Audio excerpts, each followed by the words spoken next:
This is Audible. Audible Studios presents Maigret and the Informer, written by Georges Simenon, translated by William Hobson, and performed by Gareth Armstrong. Chapter 1. When the telephone rang, Maigret groaned with annoyance.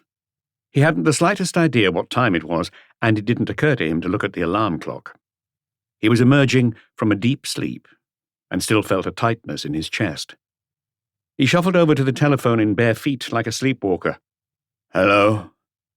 He didn't take in that it was his wife rather than him who had switched on one of the bedside lights. "Is that you, Chief?" He didn't recognize the voice immediately. "It's Lucas here. I'm on the night shift. I've just had a call from the 18th arrondissement." "And?" "They found a man murdered in Avenue Junot." That was right at the top of the Butte de Montmartre, not far from Place du Tertre. "I'm calling because of the dead man's identity. It's Maurice Marcia, who owns La Sardine, a distinctively Parisian restaurant en Rue Fontaine."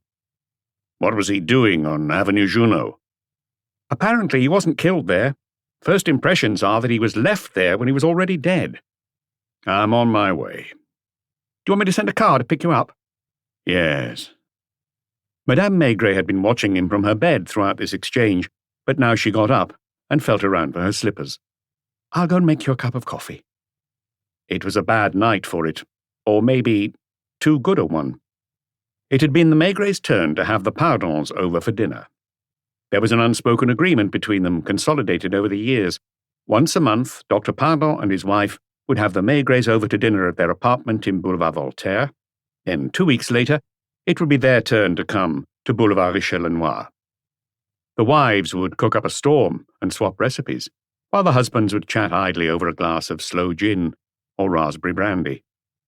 Tonight's dinner had been a particular success. Madame Maigret had made pontadou en croûte, and Maigret had dug out from his cellar one of the last bottles from a case of vintage Châteauneuf-du-Pape that he had bought at auction one day when he was passing Rue Drouot. The wine was superb, and the two men hadn't left a drop. How many little glasses of sloe gin had they followed it up with? Either way, when he was jolted awake at 2 a.m, Maigret didn't feel his best. He knew Maurice Marcia well. Everyone in Paris did. Back when he was a duty inspector before Marcia had become a respectable member of society, he had had him in his office for questioning on various occasions. Later, he and Madame Maigret had had dinner from time to time in Rue Fontaine, where the cooking was first-rate. She brought him his cup of coffee when he was almost dressed. "Is it serious?" "It could cause a stir." "Someone well known?" "Monsieur Maurice, as everyone calls him. Maurice Marcia, that is." "From La Sardine?" He nodded. "Has he been murdered?" "Apparently. I'd better go and have a look." He sipped his coffee, filled a pipe, then went and opened the window a little to see what the weather was like. It was still raining, such a fine, slow rain that you could only see it in the halos of the streetlights. "Are you taking your raincoat?" "I won't bother. It's too hot." It was only May, a glorious May until recently, but then the weather had broken and storms had given way to this vague drizzle that had been falling for the past 24 hours. "See you soon." "You know that guinea fowl you made was marvellous." "Not too heavy?" He chose to leave that question unanswered, because he could still feel it, sitting on his stomach. A small black car was waiting for him at the door. "Avenue Junot." "What number?" "You'll probably see a crowd." The streets looked black and glossy, as if they'd been lacquered. There was almost no traffic. It took only a few minutes to get to Montmartre, but not the Montmartre of nightclubs and tourists. Avenue Junot was on the fringes, so to speak, of all that hustle and bustle. A street mainly lined with villas which artists, who had started on the Butte and remained loyal to it, had commissioned after becoming successful. They spotted a crowd on the right-hand pavement, and despite the late hour, saw lights on in the windows and people in their nightclothes leaning out. The local chief inspector had already arrived, a shy, thin little man who came rushing up to Maigret. "I'm glad you're here, Detective Chief Inspector. This is something that really could cause a scandal." "Are you sure it's him?" "Here's his wallet." He handed him a black crocodile-skin wallet, which was empty except for an identity card, a driving license, and a piece of notepaper with a few telephone numbers written on it. No money. A big roll of notes, 3,000 or 4,000 francs, I haven't counted, in his hip pocket. No gun. A Smith & Wesson that hasn't been used recently. Maigret went over to the body and had a strange sensation looking down at Monsieur Maurice. He was wearing a dinner jacket, as he did every evening, and there was a large blood stain across his shirt front. Any blood on the pavement? No. Who found the body? I did, a soft voice said behind him. It was an old man whose white hair formed a halo around his head. Maigret thought he recognized quite a well-known painter, but couldn't remember his name. I live in the house opposite. Sometimes I wake up at night and have trouble getting back to sleep. He was wearing an old raincoat, which he had put on over his pyjamas, and a pair of red slippers. When that happens, I go over to the window and look out. Avenue Junot is quiet, deserted. Cars hardly ever come down here. I was surprised to see a black and white shape on the pavement, and I went down to have a look. I rang the police station. These men turned up in a car with its siren blaring, and all the windows filled with inquisitive faces. There were about 20 people on the street, passers-by and neighbours in nightclothes, looking at the body and the little knot of officials. A local doctor explained, That's me finished here. He's very much dead, I can assure you. Now it's a matter for the pathologist. I've called him, announced the chief inspector, and I've informed the prosecutor's office. An assistant prosecutor was getting out of a car at that moment, in fact, accompanied by his clerk. He was surprised to find Maigret on the scene. Do you think it's an important case? I'm afraid it might be. Do you know Maurice, monsieur? No. Haven't you ever eaten at La Sardine? No. He had to explain to him that it was the sort of place where you were as likely to run into socialites and artists as you were major league criminals. Dr. Bourdet, the pathologist who had taken over from Dr. Paul, got out of a taxi, grumbling. He distractedly shook hands and remarked to Maigret, you're here too. Bending over the body, he examined the wound by the light of an electric torch produced from his bag. Only one bullet, if I'm not mistaken, but large caliber and fired practically at point-blank range. What was the time of death? If he was brought straight here, the murder must have been committed around midnight. Let's say between midnight and 1 in the morning. I'll tell you more after the post-mortem. Maigret went over to Velia, an inspector from the 18th arrondissement, who was discreetly keeping his distance. Did you know Monsieur Maurice? By reputation and by sight. Did he live locally? I think he lived in the 9th, around Rue Ballou. He didn't have a mistress around here, did he? It was a strange thing to do, really, if you had a dead body on your hands, to travel from another neighbourhood so you could leave it in sleepy Avenue Junot. I think I would have heard about it. Someone who could tell you is Inspector Louis of the 9th arrondissement. He knows Pigalle like the back of his hand. Maigret shook hands all round and was getting into the little black car when a journalist appeared, a tall fellow with unkempt red hair. Monsieur Maigret? Not now. Talk to the inspector or the chief inspector. Turning to his driver, he said, Rue Ballou. He had automatically hung on to the dead man's identity card. Glancing at it, he added, 21A. It was quite a sprawling townhouse, one of several in the street, which had been turned into apartments. Among the brass plates on the right of the door, they saw one with the name of a dentist, referring people to the 2nd floor. On the 3rd floor was a neurologist. The bell woke the concierge. Monsieur Maurice, monsieur, please. Monsieur Maurice is never in at this time, not before 4 in the morning. What about Madame, monsieur? I think she's back. I doubt she'll see you, though. Still, have a try if you think it's worth it. 1st floor on the left. They've got the whole floor, but the door on the right is blocked up. The staircase was broad and thickly carpeted, with walls of yellowish marble. The left-hand door didn't have a nameplate. Maigret rang the bell. There was silence at first. He rang again, and eventually heard footsteps inside.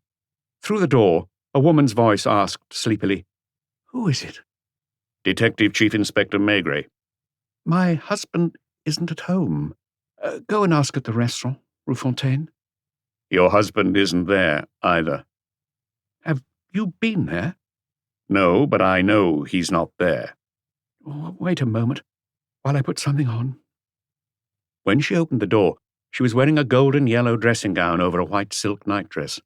She was young, much younger than her husband, who was several years older than Maigret, around 60 or 62. She observed Maigret indifferently, with the merest flicker of curiosity.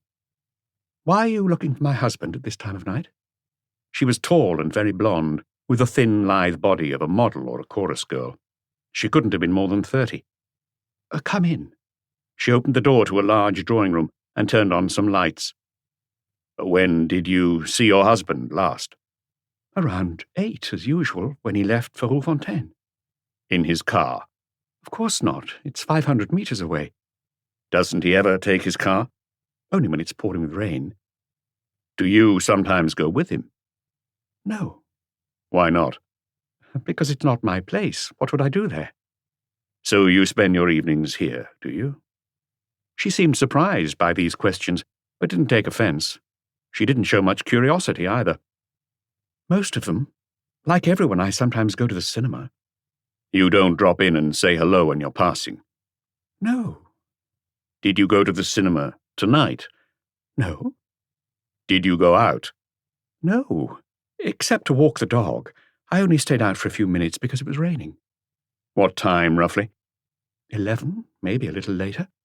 "You didn't run into anyone you know?" "No. What's the point of these questions? Why are you interested in what I was doing this evening?" "Your husband is dead." She stared at him, wide-eyed. Her eyes were light blue, rather affecting. She opened her mouth as if to scream, but her throat closed up and she brought her hand to her chest. She searched for a handkerchief in the pocket of her dressing gown, then buried her face in it. Maigret waited, sitting motionless in an uncomfortable Louis XV armchair. "His heart?" she asked finally, crumpling the handkerchief into a ball. "What do you mean?" "He didn't like to talk about it, but he had a heart condition, which he saw Professor Jardin about." "He didn't die of heart failure. He was murdered." "Where?" "I don't know. His body was moved afterwards to Avenue Junot and dumped on the pavement." "That's impossible. He didn't have any enemies." "He seems to have had at least one, because he was shot." She jumped up.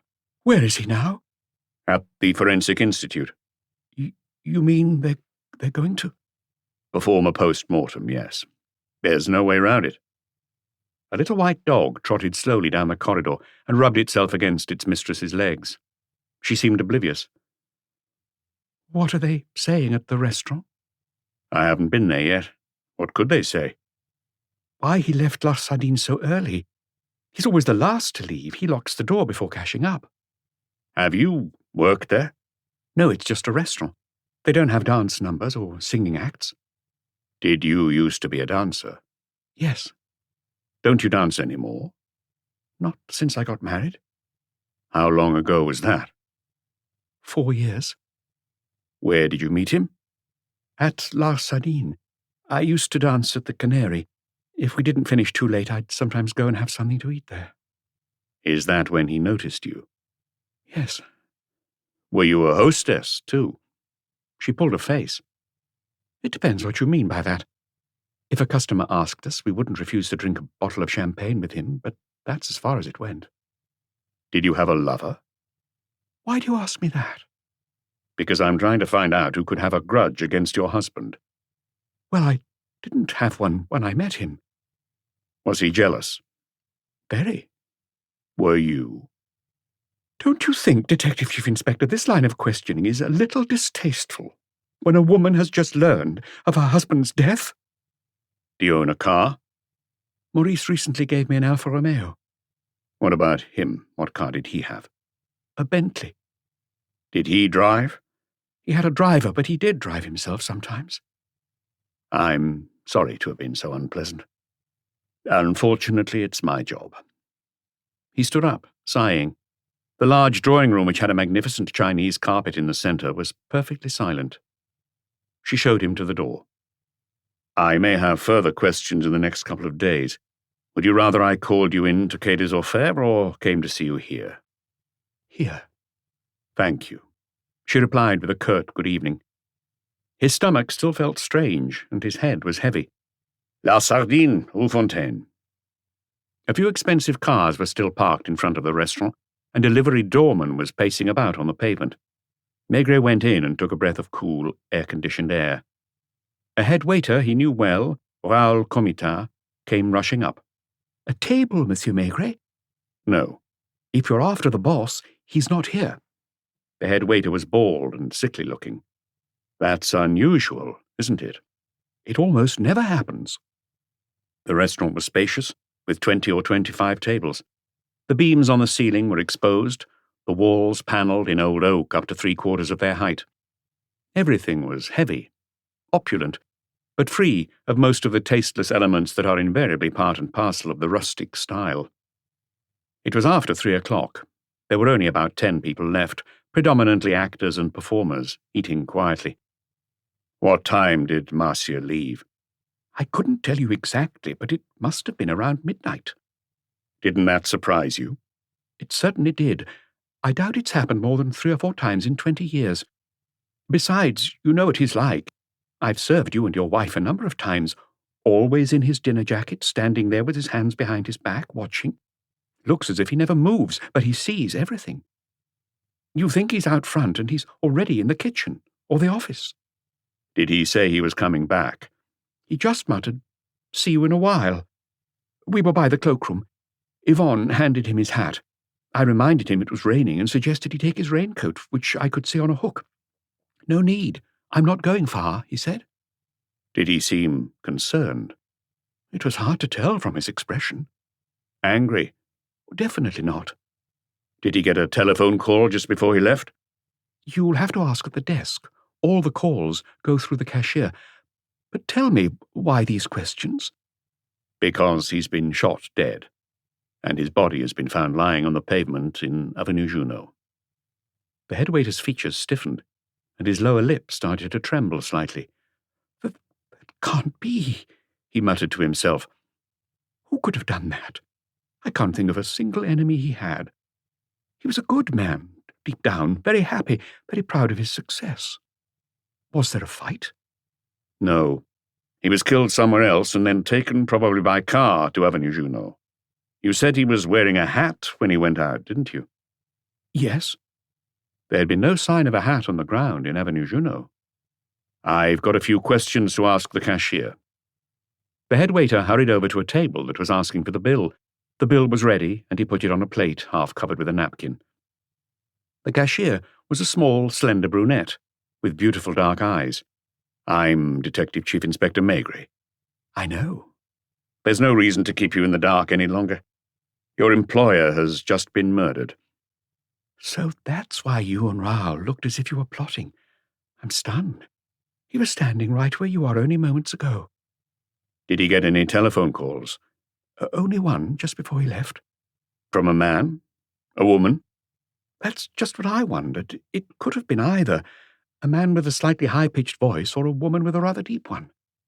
And you heard that voice before? "No. They asked to speak to Monsieur Maurice." Is that what they called him? "Yes, like all his friends. I asked who was calling, and they said, 'He'll know.' I looked up, and Monsieur Maurice was already standing there in front of me.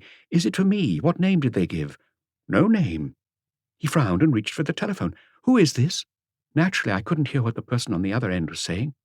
'What's that?' Monsieur Maurice went on. 'I can't hear you properly.' 'What? Are you sure? If I get my hands on you—' They must have been calling from a telephone box because they put more money in. I recognized the sound. 'I know where that is as well as you do.' He slammed the phone down. He was heading for the door when he swung round and went into his office behind the kitchens. Does he often go in there? Hardly ever during the evening. When he comes in, he goes in there to have a look at the post. In the evenings after we close, I take him the money and we go over it together." Is the money kept here overnight? "No, he takes it away in a briefcase. A special one we only really use for that." He would carry a gun as well, I imagine. "He takes his automatic out of the drawer and puts it in his pocket." Monsieur Maurice hadn't been carrying any money that night, but he had still gone back to his office to fetch his gun. Is there another gun which is kept here the whole time? "No, that's the only one I know of." Will you show me his office? "One moment. She handed a note to Raoul Comitat. This way." They went along a corridor with green walls. On the left, a glass panel gave a view of the kitchen, where 4 men seemed to be tidying up. "Here it is. I suppose you have the right to go in."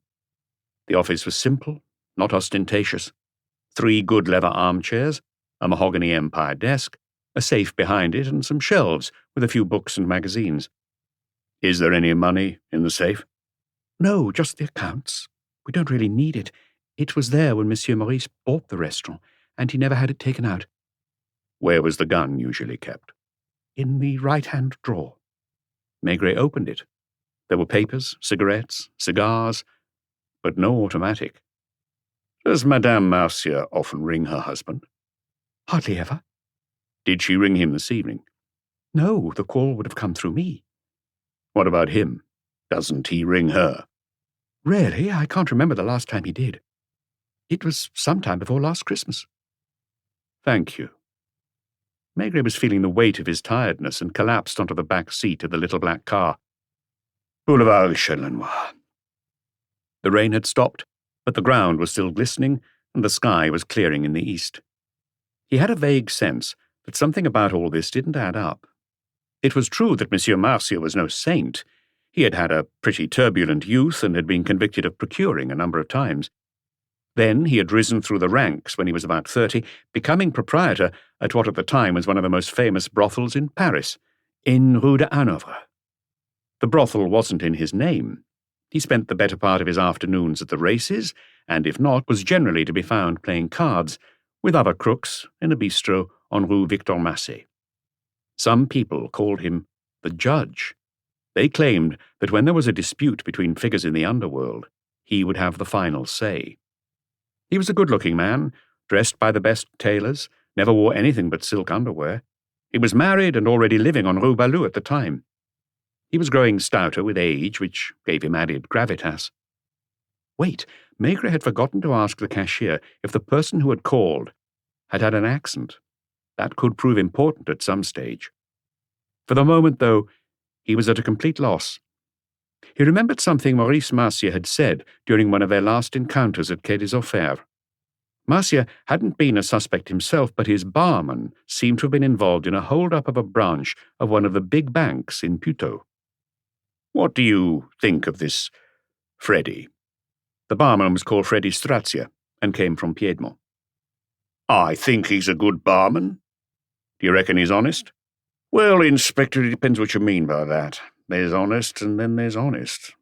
When you and I first met, when we were both what's called cutting our teeth, I didn't think of myself as a dishonest man, an opinion not shared by you or the judges. Gradually I've changed. You could say I've spent almost 40 years of my life becoming an honest man. Well, it's like with religious converts. They're meant to be the most devout, aren't they? Similarly, people who have worked to become honest tend to be more scrupulous than other folk. You're asking me if Freddy is honest. I wouldn't stake my life on it, but what I am certain of that he's not stupid enough to get himself tangled up in a mess like this." The car had stopped in front of his building. He thanked the driver and slowly climbed the stairs, slightly short of breath. He couldn't wait to lie down in bed and close his eyes. "Tired?" "I'm exhausted." Less than 10 minutes later, he was asleep. It was almost 11 when he began to stir, and Madame Maigret immediately brought him a cup of coffee. "Look at that," he exclaimed in surprise. "The sun's back." "Was it this case in Rue Fontaine that kept you out last night?" "How do you know that?" "The radio, the papers. Monsieur Maurice seems to have been a real Parisian celebrity." "Character, I'd say," he corrected. "Did you know him?" "Ever since I started in the police judiciaire." "Do you understand why they went and dumped his body in Avenue Junot?" "I don't understand anything so far," he admitted. "Least of all the fact that Marcia had his gun in his pocket." "So?" "I'm amazed he didn't fire first. He must have been taken by surprise." Putting on his dressing gown, he went and sat in the bedroom armchair, picked up the telephone and dialed the number of the police judiciaire. Lucas, who had been on night duty, would be sleeping peacefully by now. It was Janvier who answered. "Not too tired, Chief?" "No, I'm all right now. Are you up to date with what's going on?" "From the papers and the latest reports that have just come in, particularly the one from the 18th. I also got a call from Dr. Bourdet." "What does he say?" "The shot was fired from about a metre, possibly a metre and a half. The gun is most likely a short-barreled revolver, a .32 or .38. He sent the bullet to the laboratory. As for poor Marcia, his death was almost instantaneous, from an internal hemorrhage. So he didn't bleed much. Hardly at all. Did he have a heart defect? Bourdet didn't say anything about that. Do you want me to ring him? I'll do it. I'll be in early this afternoon. Call me if anything, no matter what, comes up before then. A few minutes later, he had Dr. Bourdet on the line. I suppose you're just getting out of bed, Bourdet said to Maigret. I worked until 9 this morning, and now they brought me another customer. A woman, this time. Listen, other than the gunshot wound, did you notice anything out of the ordinary? Any sign of illness? No, he was a healthy man, in very good shape for his age. Nothing wrong with his heart? As far as I can tell, his heart was in good condition. Thank you, Doctor. Hadn't Marcia's blonde wife, Line, mentioned Professor Jardin, who her husband went to see from time to time? He called the professor's office, then the hospital where he was told he was. Sorry to disturb you, Professor. It's Detective Chief Inspector Maigret here. I think one of your patients met with a violent death last night.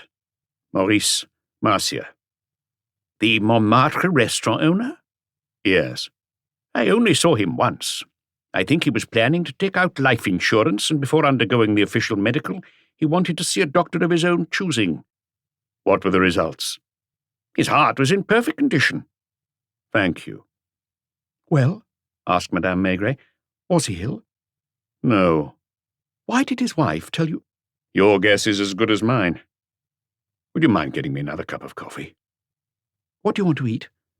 He still remembered his indigestion during the night. Ham, boiled potatoes with oil, and a green salad. Is that all? Haven't you digested my guinea fowl? I have, yes, but I think Pardon and I overdid it on the slow gin a little, not to mention the wine. He stood up with a sigh and lit his first pipe of the day, then went and planted himself in front of the open window. He hadn't been there for more than 10 minutes before he was summoned to the telephone. Hello, Chief. Janvier here. I've just had a visit from Inspector Louis of the 9th Arrondissement, who was hoping to see you. Apparently he's got something interesting to tell you. He's wondering if you can see him early this afternoon. Tell him to come to my office at 2. You never knew with Louis. He was a strange man. About 45 years old, he had been a widower for roughly 15 years, and yet still dressed in black from head to foot, as if he were as much in mourning for his wife as ever. Among themselves, his colleagues in the 9th called him the widower. You never saw him laugh or joke. When he was on desk duty, he worked without a break. Being a non-smoker, he didn't even have to stop to light a pipe or cigarette. Most of the time, he worked out of doors, preferably at night. He probably had the most comprehensive knowledge of Pigalle of anyone in Paris. He rarely spoke to a prostitute or pimp without good reason, and they watched him go by with a certain trepidation. He lived alone in the apartment he had once shared with his wife on the other side of the boulevard at the bottom of Rue Lepic. He had been born in the neighborhood himself. People often saw him doing his shopping. He knew the pedigree of all the local crooks, the life stories of all the girls. He would go into bars without taking off his hat and invariably order a quarter bottle of Vichy mineral water. He could stay there for a long time, watching. Sometimes he would chat to the barman. I didn't know Francis was back from Toulon. Are you sure? He's just spotted me and slipped off to the gents. I didn't see him. I'm surprised because usually he comes and says hello when he's up in Paris. It's probably because of me. Who's he with? Madeleine. That's his old girlfriend. He never took notes, and yet all the surnames, first names, and nicknames of these ladies and gentlemen of the night were carefully filed away in his brain. Rue Fontaine was in his area. He must have known more about Monsieur Maurice than Maigret or anyone, really. Besides, he can't have come to Quai des Orfèvres by chance, because he was a shy man. He knew that he would never rise above the rank of inspector, and quietly accepted this fact. Doing his job as best he could, having no other passions, he dedicated his life to his work. I'm going down to buy some ham. He watched her through the window as she headed off towards Rue Servin. He was glad to have a wife like her, and there was a little smile of satisfaction on his lips. How long had Inspector Louis lived with his wife before she was run over by a bus? A few years at most, as he was only 30 when it happened. He had been looking out of the window, like Maigret now, and the accident had happened right there, in front of him. Maigret touched wood, not a habit of his, and waited at the window until he saw his wife cross the boulevard again and go back into the building. Louis was the inspector's surname. For a while, Maigret had thought of adding him to his squad, but he was so lugubrious, the atmosphere in the inspector's office would have been affected. In the office in the 9th arrondissement, which was staffed by only 3 inspectors and a trainee, they made sure Louis worked outside as much as possible. Poor man. Are you talking to yourself? What did I say? You said, poor man. Were you thinking about Marcia? No, I was thinking about someone who lost his wife 15 years ago, and still wears mourning. He doesn't dress all in black, though, does he? No one does that anymore. He does. He doesn't care what people think. Some people think he's a priest when they first see him and call him father. Aren't you going to shave and get ready? Yes. But I'm feeling lazy. It's lovely. He finished his pipe before going into the bathroom. Chapter 2. The windows in Maigret's office were open again to the breezes outside and the sound of cars and buses on Pont Saint-Michel. Inspector Louis was perched on the edge of the chair Maigret had pointed him to. His movements were slow, almost solemn, like his black suit, which was even more conspicuous on this spring day. Thank you for seeing me, Detective Chief Inspector. He had delicate, very white skin, almost like a woman's, which made his thick black moustache stand out. His lips were red as if he was wearing lipstick, and yet there was nothing remotely effeminate about him. He must have been the shy one in class, the boy who blushed and stammered when his teacher spoke to him. I'd like to ask you something. Please. Does the fact the body was found on Avenue Junot mean the 18th's inspectors will be investigating the case? Maigret had to think before answering. They're certainly going to question potential witnesses, look for the car that stopped on the avenue in the middle of the night, talk to the old painter who called the police, and the other neighbors. What about everything else? As you know, it's a crime squad case. Not that that means we can't accept or request help from inspectors from other arrondissements. You know Montmartre well, don't you?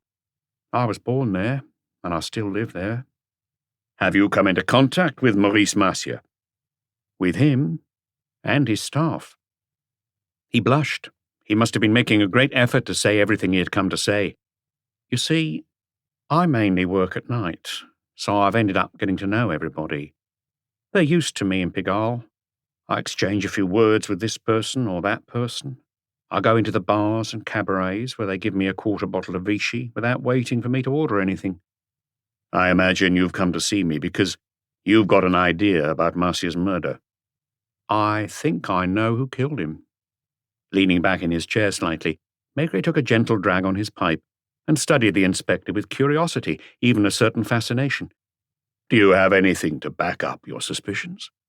Yes and no. He was embarrassed and didn't dare look Maigret in the face. I got a call this morning. Anonymous? More or less. I've been getting calls from the same person for years. A man or a woman? A man. He's always refused to tell me his name. Whenever something at all mysterious happens in Montmartre, he calls me and always starts by saying, "It's me." I recognize his voice. I know he is calling from a telephone box and he doesn't waste any time, just tells me the essentials. For instance, they're planning an armed robbery in La Chapelle. It's Collier's gang. Collier's still got another few years in prison, Maigret objected. His old accomplices are still at it. Does your informer ever get it wrong? No. Does he ask you for money? No, he doesn't do that either. Or ask me to turn a blind eye to any more or less illegal activities. Maigret was growing interested. And he called you this morning, did he? Yes, at 8 o'clock, which is just before I go out and do my shopping. I live on my own and have to do my shopping myself. What did he say exactly? Monsieur Maurice has been shot by one of the Maury brothers. Is that all? That's all. Do you know the Maury brothers, Manuel and Joe? We've been trying to catch them red-handed for more than 2 years. We haven't managed to pin anything on them yet. I'm watching them too. They don't live together. Manuel, the older brother, who's 32, has a smart, even luxurious apartment on Square La Bruyère, just around the corner from La Sardine. Joe, who's 29, has a suite at the Hôtel des Îles in Avenue Trudaine. But you must have all this information in their file. They have a wholesale fruit and vegetable business on Rue du Caire. One or other of them is there every day. It's a long warehouse which you walk into off the street. Were they in touch with Monsieur Maurice? They'd sometimes go and have dinner at his restaurant. They're not the only crooks who go to La Sardine. Did Mercier ever give them a ham? I don't think so. He'd become cautious and set great store by his respectability. Which of the two brothers was your anonymous caller talking about? I've no idea, but I'm sure it won't be long before I get another call. That's why I asked to see you. Do you want to work on the investigation? I want to help somehow, unofficially, in my own way. I've never done anything outside my normal work. You can trust me. I promise I'll keep you informed of anything I find out. Do you know the Maury brothers well? I go to some of the same bars as them. Manuel used to have a Martinican mistress who was very beautiful. What's happened to her? She sings and dances in a club for tourists. Who did he replace her with? No one. Whenever I see him, he's on his own or with his brother. The brother lives with a young girl from the country. She's called Marcel and is 22. Do you think she could be the weak link? She's crazy about Joe Maury, and she's got a strong character. Do you think she knows what the two brothers are up to? I don't know how much they trust her. I've never seen them with anyone resembling an accomplice either. There had been as many as 10 robberies, all done in the same way, using identical techniques. It was always a chateau or large estate in the country within a radius of about 150 kilometers of Paris. The burglars were well informed. They knew what was of value in the house, objects, paintings, furniture. They also knew if the owners were away and how many people were guarding the property. They worked silently, without excessive force. Whatever could be sold with relative ease would be moved out in less than an hour, suggesting they had at least one lorry. Well, the Maury brothers had 2 of those for their fruit business, and coincidentally enough, they had also started up as wholesalers 2 years earlier. Before then, Manuel had worked for a buyer in Les Halles, and Joe had spent 3 years in an architect's office. Where were the proceeds of the robbery stored? Probably near Paris in a villa or a house rented under another name. Who could have kept an eye on the goods? I can't swear to it, but I've a pretty good idea. The Maury's mother. Do you know her? I've never seen her. I know she exists, though. She used to live in Arles with her children. When the sons came up to Paris, she stayed down south for another few years with her daughter, who's married now and lives in Marseille. Inspector Louis had been patiently working alone like this for a long time, without the complications of working through official police channels. How do you know all this? I watch. I listen. I have contacts in different places, people I do the odd favour for. What's happened to the Maury's mother? She sold her house in Arles with all the furniture and hasn't been seen since. I bet you've searched the countryside around Paris. Occasionally, on Sundays or my days off. Have you found anything? Not yet. He blushed again, as if ashamed of his self-confidence. What do you know of Madame Mercier? Do you mean the current one? Because there was one before her, who he lived with for almost 20 years. They were a very close couple. It's true he picked her up on the street, but he turned her into a real lady. When she died of cancer, it hit him very hard, and for several months he wasn't the same man. There had been a time, when he was still young, when Maigret had worked on the streets, in the railway stations, the metro, the department stores. Back then, he knew everyone in the Parisian underworld too.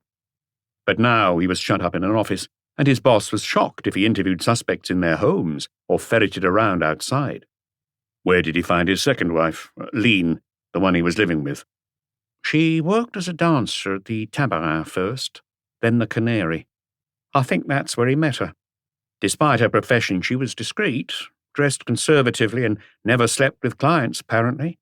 She's a relatively educated woman.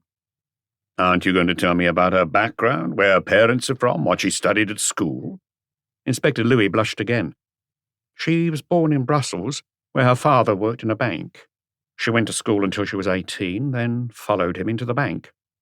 She came up to Paris with a young man, a painter who dreamed of making his fortune here.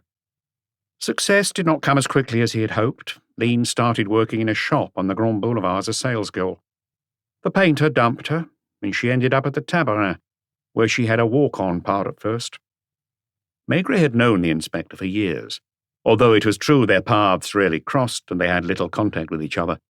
He had considered him a humorless idiot for a while, before realizing that actually he was a clever man. Now he stared at him, almost in disbelief. Are there many people in Montmartre you're this well informed about? You know, it builds up over the years. Do you keep files? No, it's all in my head. I don't have anything else to do. No other interests in life. Maigret stood up and went and opened the door of the inspector's office. Will you come in for a minute, Janvier? When Janvier appeared, he said to both men, I suppose you know each other. They shook hands. Inspector Louis and I have just been having quite a long chat about Marcia's murder. Any news on that front? Only that a red car stopped halfway along Avenue Junot for a minute, around 1 a.m. Our men are pursuing the investigation, of course, but Inspector Louis, who knows some of the people involved, will work on his own and keep us up to date with whatever he discovers. Do you know the Maury brothers? We suspected them for a while of being heads of what's known as the Chateau Gang. Are they still being watched? Not particularly. We just keep track of them if they leave town. Joe, the younger brother, goes to Cavaillon and the surrounding area fairly often to look for early fruit and vegetables. From now on, you're going to set up a 24-hour tail. On both of them? On both of them. Still the chateau business? No, this time it's murder. Maurice Marcia's. Janvier automatically looked at his colleague from the 9th. He was clearly not best pleased at Inspector Louis's involvement in the case. Does anyone else need watching? The widow. Do you think? I don't think anything. You know that. I'm looking. We're all looking. He shook Inspector Louis's hand. Are you going back to Montmartre? Yes. Do you have a car? No. I'm going there too. Hop in mine. I'd like you to come with me, Janvier. Janvier took the wheel, and Maigret smoked his pipe in the passenger seat next to him, which left Louis alone in the back, not feeling particularly relaxed. He had always dreamed of working directly for Quai des Orfèvres, so the mission Maigret had given him was like a promotion. When they got to Rue Notre-Dame-de-Lorette, Janvier asked, Where are we going? Further up, Rue Balleux. To Maurice Marcia's? Yes. Where shall we drop you? Anywhere you like, now I'm on home turf. In that case, I'll let you out here. You know how to get hold of me. My home number's in the book. Thank you. He got out of the car awkwardly, then set off down the pavement at a steady, unhurried pace. Moments later, Maigret and Janvier rang the doorbell of the former townhouse. The concierge let them in. She was barely 40 and rather pretty. She looked at them through the glass door of the lodge until Maigret pushed it open. Have they brought the body back? I don't think so, but the undertaker's men are upstairs. I think the body will be here by the end of the afternoon. This is Inspector Janvier, who is also working on the case. How long has Madame Marcia been living in this building? Since they got married. It must be 4 years. Did they entertain much? Hardly at all. As you know, he never came in before 3 or 4 in the morning. He would sleep all morning, have lunch, take a siesta, and then his masseur would come for his appointment. Did he have dinner here? Very rarely. Most of the time he ate at the restaurant. With his wife? No, I don't think he liked her setting foot in La Sardine. Why not? I suppose because he was afraid of who she'd meet. Don't forget that he was in his 60s and she's barely 30. What did she do during the day? Well, she gave orders to the cook and the maid. Sometimes she'd go to Franchon's or some other luxury shop like that to buy things you can't find around here. Once or twice a week she went to the hairdresser's. In town? Rue de Castiglione, I think. And in the evenings? She read or watched television. She'd take her dog out for 10 minutes or so before she went to bed. Didn't she go to the cinema? Probably. Once or twice a week she'd be out all evening. Did she ever have visitors? Never. Thank you. Is she upstairs? Yes, with her dressmaker. They didn't take the lift and rang the bell on the first floor. A young maid with enormous breasts opened the door. "May I help you?" "We're here to see Madame Marcia." "Madame Marcia is busy." "We'll wait." "Who shall I say it is?" "Police Judiciaire." "One moment." She left them in the entrance and headed to a door at the end of the hall. The drawing-room door was open. The Louis XV furniture had disappeared, as had the big Chinese carpet, and there were some men perched on ladders, fixing black hangings on the walls. So they were doing things on a grand scale, and the drawing-room was being turned into a chapel of rest. Presumably that meant the dressmaker was there about the mourning clothes. "If you'd like to follow me." She showed them into a study or library lined with books from floor to ceiling. They were leather-bound volumes, which Monsieur Maurice had certainly never read. The armchairs were comfortable. There was a little bar, which must have contained a refrigerator, and the desk, which had red fittings, had nothing on it. They had chosen the English style for this room. An ivory-inlaid mahogany humidifier was no doubt stocked with expensive Havana cigars. Had these furnishings and things already been here when Lynn moved in, or had she added a certain style to the apartment? A study where not much work went on, Maigret muttered to Janvier. You should have seen the furniture in the drawing-room. It was like being in a museum. It will make an impressive chapel of rest. Footsteps approached, and they fell silent. She was wearing a black, matte silk dress, very simple, and a diamond ring, which probably never left her finger. She stopped for a moment in the doorway, a look of surprise on her face. Her gaze travelled from Maigret to Janvier. Was she surprised to be confronted by two policemen rather than one? How was she taking it? Did it make their interview seem more official? Inspector Janvier, one of the people I work with most. She nodded slightly. You must realize that I'm very busy. We are too, believe me. We're not taking up your time for our own amusement. All three of them were standing. As she made no move to, Maigret suggested they sit down. Will this take long? I don't think so. You could have asked me anything you wanted to yesterday. I answered you truthfully. The body will be here at 7 this evening. Maigret pretended not to have heard. Looking around him with an appreciative air, he asked, Did the apartment have this furniture when you moved in 4 years ago? 5, she corrected him. We were a few days away from being married for 5 years. The furniture? It was bought then. There had been other furnishings before. Not so luxurious, I suppose. In a different style. Whose idea was it to change everything? My husband's. He didn't want to see me living in what had always been his first wife's world. I won't ask if they're genuine. I admired the furniture in the drawing-room yesterday. They are, she said grudgingly. Did you go with him to buy them? He liked going to antique dealers on his own to surprise me. But I don't see what the furniture... It probably has nothing to do with the death of your husband, but we know from experience that you can't overlook anything. In a murder case. Was your husband very rich? I didn't discuss money with him.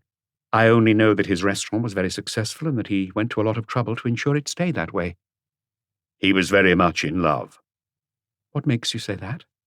You don't decorate an apartment like this for a woman you're indifferent to. He loved me.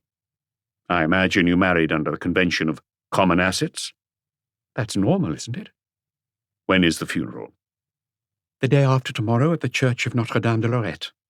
After the service, the body will be taken to Bandol, where we have a villa, and he will be buried in the cemetery there. Are you going to Bandol? Of course. Will friends be going? No. I don't know. It's not up to me. Another question. What's going to happen to the restaurant? It's staying open, apart from the day after tomorrow, the day of the funeral. Who's going to run it? She hesitated for a moment. I am, she said eventually. Do you think you have enough experience? The staff has worked with my husband for so long it could run itself. Your way of life will change completely. Maigret knew she was exasperated by these apparently meaningless questions, but he stolidly pressed on. My way of life doesn't concern anyone so long as I'm not breaking the law, does it? It was just a thought. You've been living almost like a recluse here. You spend all your evenings alone. No one's stopping me going out. I know. You sometimes go to the cinema. But you don't have any friends, male or female. The maid entered tentatively. The gentlemen are asking if we have any plants because the room looks bare. Show them the ones on the terrace." Turning to Maigret, she said, "You see that I'm needed. Your insistence comes as an unpleasant surprise, especially if you have any sympathy for my husband, as you implied yesterday. I will try to disturb you as little as possible. I must warn you that I've decided not to entertain any more visits from you." I'm sorry to hear that, because in that case, I'll have to summon you to Quai des Orfèvres. Your husband often came there in the old days, before he became the owner of La Sardine. He didn't have a villa in Bandol back then, either. Do you have to remind me of that unpleasantness? No. Unlike you, your husband had good friends. I was wondering if you know any of them. He may have had them to stay at his villa in Bandol in the summer. The Maury brothers, for instance. She may have given a start, but if so, it was far too faint for them to be sure. Should I know them? I'm asking you. There are two of them, Manuel and Joe. They have a wholesale business on Rue du Caire. I don't know either of them. They ate fairly regularly at La Sardine, where I never went. One last question. This is a huge apartment. Are you going to carry on living here, on your own? My husband always hoped I would, just as he hoped I would keep the restaurant and the house in Bandol. It will be as if part of me is still there, he'd say. Was he expecting something like this to happen? Absolutely not. But he carried a gun in his pocket. Only when he was bringing back the takings. Anyone who regularly has to move large sums of money has a gun. Talking of which, when he got here, where did he put the money? In the safe. Which is where? Behind the Delacroix picture there, to the right of the fireplace. Do you know the combination? No. I'll have to call out a specialist, or maybe even the company that makes them. Thank you. She stood up, and Maigret could tell she was still tense. She seemed to be going over all the questions he had asked her in her head. Where did they lead to, in fact? Maigret would have been hard put to say himself. He felt uneasy, somehow. There were aspects of this case that he didn't like. He found himself out on the street again with Janvier. The sun was still high and blazing hot. Do you think she knows more than she's saying, Chief? I'd put money on it. You mean she's, let's say, an accessory? I wouldn't go that far, but the story is definitely murkier than she'd have us believe. Where are we going? Rue Fontaine. There were no customers at this time of day, but two of the waiters were laying tables for dinner. Freddy the barman was wiping bottles and arranging them on the shelves behind the bar. Maigret headed towards him. Is Comitat here? He's having a rest in the boss's office. Already? What do you mean? Monsieur Maurice is not even buried, and he's already taking things easy. You've got it wrong. Even in Monsieur Maurice's time, Raoul used to have an hour's shut-eye in one of the armchairs in the office. Do you know the funeral's the day after tomorrow? I hadn't been told that yet. The restaurant will be shut, so all the staff can go. That's usually how it's done, isn't it? Afterwards, the body will be buried in Bandol. That doesn't surprise me. The boss was born in a village, I can't remember which one, somewhere between Marseille and Toulon, and he'd close the restaurant for a month every year to go and stay in his villa in Bandol. Aren't you wondering what's going to happen to the restaurant? It's all the same to me. Someone's bound to take it on. It's a gold mine. Well, from now on you'll be working for a woman, not a man. You're kidding. Madame Marcia has decided to take over from her husband. Freddy made a strange face, then remarked, "Well, it's up to her, isn't it?" Do you know her? From when she was at the Tabarin. I worked there for a couple of years before I came here. She was in the chorus. What do you think of her? I haven't had much chance to talk to her. When she came to the bar, she'd just order a drink, and that was that. I thought she was pretty stuck up. We're more used to the friendly type here in Montmartre. Saying that, she was classy, I have to admit. She can't be from the sticks. I wouldn't be surprised if she'd had a good education. Do the Maury brothers still come here for dinner often? Freddy saw no harm in that question. Off and on. They're not regulars. They have to get up early because of their import business, you know. Are they still friends with the boss? Monsieur Maurice would go and sit at their table for a bit, as he always did with good customers. Sometimes he'd offer them a brandy from his private store. Whereas Madame Marcia never came to the restaurant. Never. Do you know why? I suppose because Monsieur Maurice was jealous. She's a pretty girl, if that's your type. There was an age difference of over 30 years between them. He looked towards the back of the room. Here's Raoul coming to start his shift. The head waiter had spotted them. He came over and shook hands with Maigret, then Janvier. Did you come to see me? We thought we'd find you here, but we haven't come for any particular reason. I was telling Freddie that the funeral is the day after tomorrow, at the Church of Notre-Dame de Lorette. We'll be shut, then. Someone really should have told me earlier. I'm the one carrying the whole restaurant on my shoulders at the moment. After all, I've been here for 16 years, and she— He stopped, embarrassed. He had probably been about to say, and she's only been sleeping in his bed for 5. Do you know who's taking over from Monsieur Maurice? From the way you ask that question, I can guess. In any case, it crossed my mind yesterday. She is, isn't she? Yes. Do you know her? I've seen her in Bandol. The boss knew I was on the coast one summer and invited me to lunch at his villa. That would be a good place to end your days, I can tell you. It's not very big, nothing showy, but it's the genuine article, really sturdy. I'm from the south myself. I know a bit about old Provençal furniture, and I've hardly ever seen peace like Monsieur Maurice's. He turned to Freddie. Have you offered these gentlemen a drink yet? What are you having? Beer. Me too, said Janvier, slightly embarrassed. Comitas sighed. Still, it's going to be strange having a woman as boss. Honestly, it'll be like a brothel. I'm sure some of the customers will feel at home. All kinds of people come here, you know.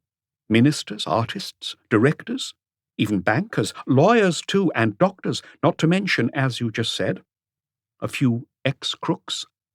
Do the Maury brothers still eat here? There was a brief silence. Now and then. Personally, I've never liked them much, especially not Manuel. That kid always wants to impress everybody. He drives flashy cars, and from the look of him, you'd think he was as rich as Croesus. But it's Joe, his brother, who runs the wholesale business. Manuel barely sets foot in Rue du Caire. Most of the time he's swanning around Deauville, Le Touquet, places like that. With women.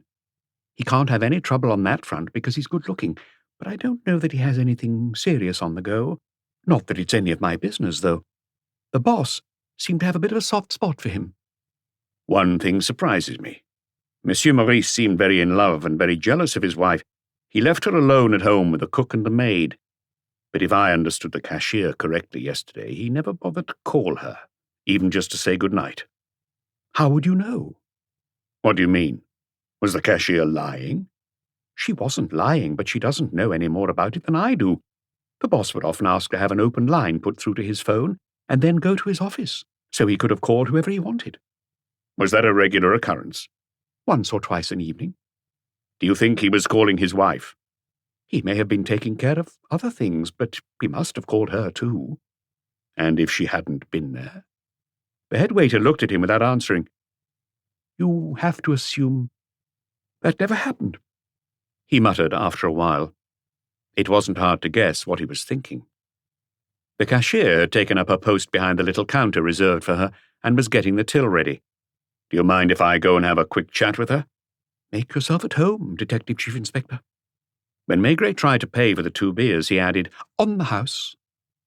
Good evening, mademoiselle. Good evening, Inspector. You told me yesterday, or rather this morning, that Monsieur Maurice wasn't in the habit of asking you to make calls for him. That's correct. And yet he called his wife almost every evening. I wouldn't know about that. He sometimes asked me to put his phone through to an outside line. In that case, I had no way of knowing who he called. Was it always at the same time? Never before 11, generally around 12:30. Did he ring out of town? Sometimes. I know from the phone bills because it was my job to pay them. Did he always call the same place? No. The one that came up most was a little village which I could barely find on the map. Les Aiglandes, in the Oise. Do you know that your next boss is going to be a woman rather than a man? I thought as much. How do you feel about that? It's never pleasant. Well, we'll see. There were 2 customers at the bar now. Maigret and Janvier got into the car. To the office, Chief. I'm debating whether to go home. I'm starting to feel sluggish. And it's exhausting, asking questions without knowing where they're leading. Do you think Marcia's murder was premeditated? No, or else it's one of the most extraordinary crimes I've come across. You keep talking about the Maury brothers. Because I've had my eye on them for a long time. There's a reason I talked about furniture just now, to Madame Marcia's great surprise. Maurice was a rough diamond with no schooling in the arts, and yet almost overnight he filled his apartment with genuine antiques, which could almost be museum pieces. The Chateau gang? Why not? It's impeccable taste, at least as far as I can tell. I'm going to have the apartment gone over by an expert. If the furniture and art were bought from dealers, there'll be receipts somewhere. Do you think Lean Marcia knows? I wouldn't swear she does, but then again I wouldn't swear she doesn't either. She made a great point of telling us that she never went to buy them with her husband. It was rush hour, and it took them almost 3/4 of an hour to get to Boulevard Richelieu. See you tomorrow, Janvier. See you tomorrow, Chief. Maigret mopped his face before setting off up the stairs. He was dripping with sweat. Someone called 3 times, but refused to leave a number for you to call them back. He'll try to get hold of you later. Man's voice? Woman's? It could have been either. He or she kept saying that it was extremely urgent. A matter of life or death. Just when Maigret was finally about to sit down for dinner by the open window, when he was finally relaxing.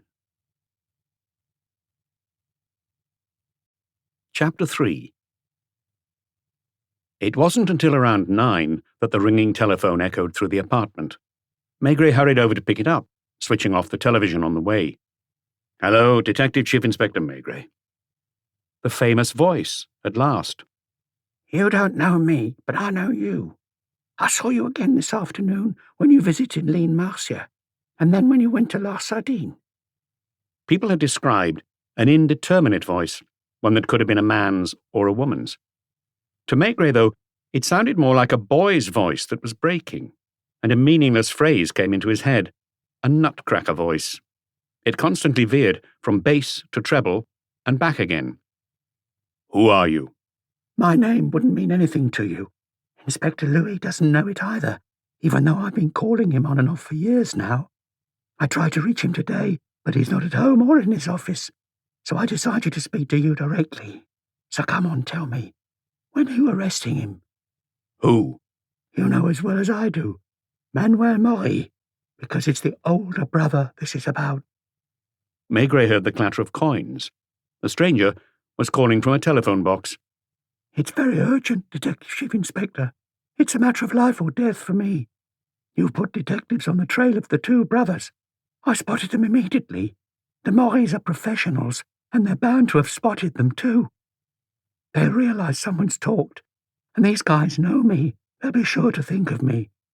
Please at least arrest Manuel. He's the most dangerous. He's the one who shot Monsieur Maurice. Why? There was a sudden silence at the other end of the line, and Maigret frowned. He waited for a long time, but the telephone remained mute. There was no sound of coins this time, just a void. An agonizing void.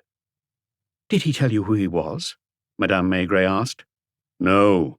He knows a lot, and he's in danger. In the end, he went to bed feeling disgruntled and worried. He couldn't protect someone if he didn't know his name or what he looked like.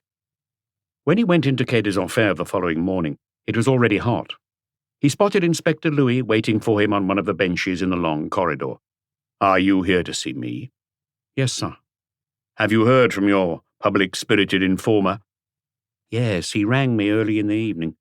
He broke off his conversation with you because he saw someone he knew through the window of the telephone box and he didn't want them to see him. He also told me that he wasn't going to be in touch again until the Maury brothers are arrested. He's going into hiding. Do you really think he's in danger? Yes, otherwise he wouldn't talk about it. What are the rumours going around Montmartre? That only one of them, Manuel or Monsieur Maurice, was going to come out of it alive. They were both armed. I suppose Maury was the quickest. What about the motive? Whenever I bring it up, people just smile. Do you think Maury was Lean Marcia's lover? It occurred to me. If he was, I suspect she was risking her life as well as her fortune. Have you been to Rue Ballou this morning? The door was already draped in black and people are filing in and out. Did you recognize anyone? It was a mixture, tradesmen, restaurant owners, nightclub hostesses, pimps. I'd like to see for myself. He called Janvier and asked him to get a car ready in the courtyard. "Come with me, Monsieur Louis. You know these people better than I do." Little groups were standing around on the pavement in Rue Balou, as if it was the day of the funeral. Monsieur Maurice's dramatic death was big news all over Montmartre, and people were discussing it in hushed tones. "Let's go in." They went up to the second floor. Silence reigned in the stairwell. The apartment door was half open. From the hall they could smell candles and chrysanthemums. There were more flowers and wreaths than places to put them, and there was no question now of the vast drawing-room needing greenery to make it look less bare. Line was standing in full mourning by the door, bowing her head to each visitor and shaking their outstretched hands. Her face was frozen, inscrutable. When she recognized Maigret, she sneered contemptuously, as if to reproach him for coming and having no respect for death. "My sincere condolences," he mumbled. "They're no use to me." The coffin was still open, and Maurice Mercier could be seen dressed in a suit, his face peaceful, with what seemed like a sarcastic smile on his lips. The drawing-room was hung with a black fabric, decorated with silver teardrops and lit by a dozen candles, whose scent spread through the whole building. The visitors stood in contemplation for a moment, looking at the dead man dressed as if for a grand ceremony. "Do you recognize anyone?" whispered Maigret. "A couple of pimps. The owner of the Saint-Jean with his wife, who runs the place with him." "Do you think this will go on all day?" "Definitely. And the church of Notre-Dame de Lorette won't be big enough tomorrow." They lingered among the people on the other side of the street, watching the visitors go in and out. Here they are. A red Jaguar had just stopped at the corner of the street, and two men, still very young, got out. They were both elegant and handsome, and there was something defiant about their expressions. They were well known, and they knew it. They walked down the middle of the street, discreetly acknowledging people to left and right. When the older brother saw Maigret, he hesitated for a second, then walked over. "You're going to a lot of trouble having me and my brother follow, Detective Chief Inspector. I could spare you the expense of these tales by telling you what's in my diary. This afternoon, for instance, I'll be at Rue du Caire with Joe because you've got a big delivery. Tomorrow, after the funeral, I'll be going to Bandol. As for you, Louis, you just go on ferreting around all over the place and listening to the gossip, why don't you? Marcia deserved better than that." Apparently very pleased with himself, he turned back to his brother and went into the building. "You can see the kind of man he is," muttered Inspector Louis, "a young wolf with sharp fangs who thinks he's smarter than anyone else. I'd like to question his concierge. She only works during the day. Nights it's her husband who sleeps on a camp bed in the lodge. He's called Victor, and everyone in the neighbourhood knows him. He's a chronic drinker who spends his days going from bar to bar." "Can we get hold of him?" "We can try.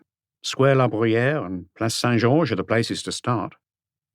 In each of the bars, Inspector Louis drank a strawberry Vichy, while Maigret made do with a total of 2 glasses of beer.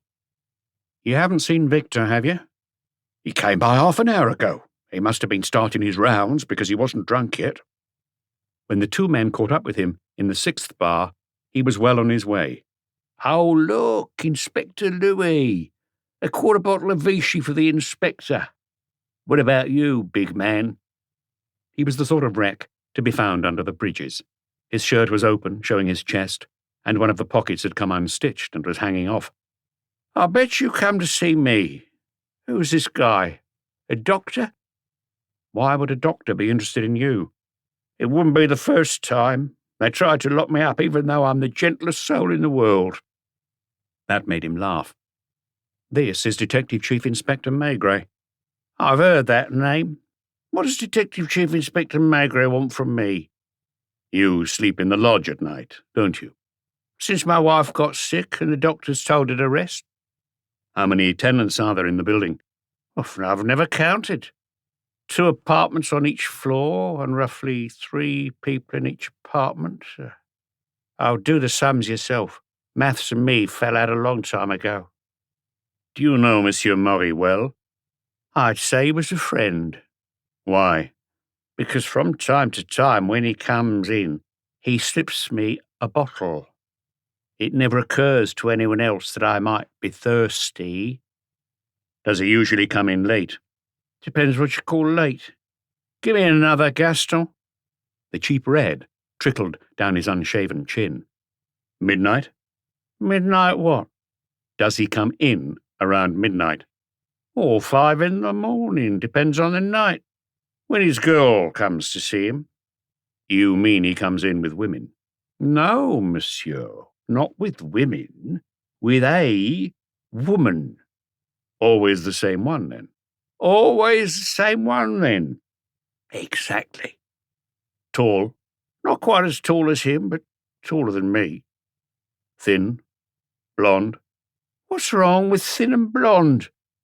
Does she spend the whole night with him? Come on. You're way off. She never stays more than an hour or two.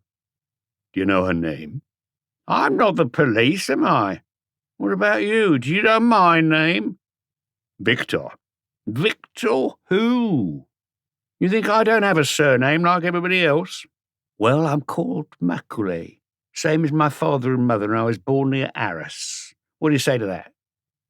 Did he slip you a bottle when he came in with her? Hey, I hadn't thought of that. Could be. The last time it was. When was that? Yesterday. No, the day before yesterday.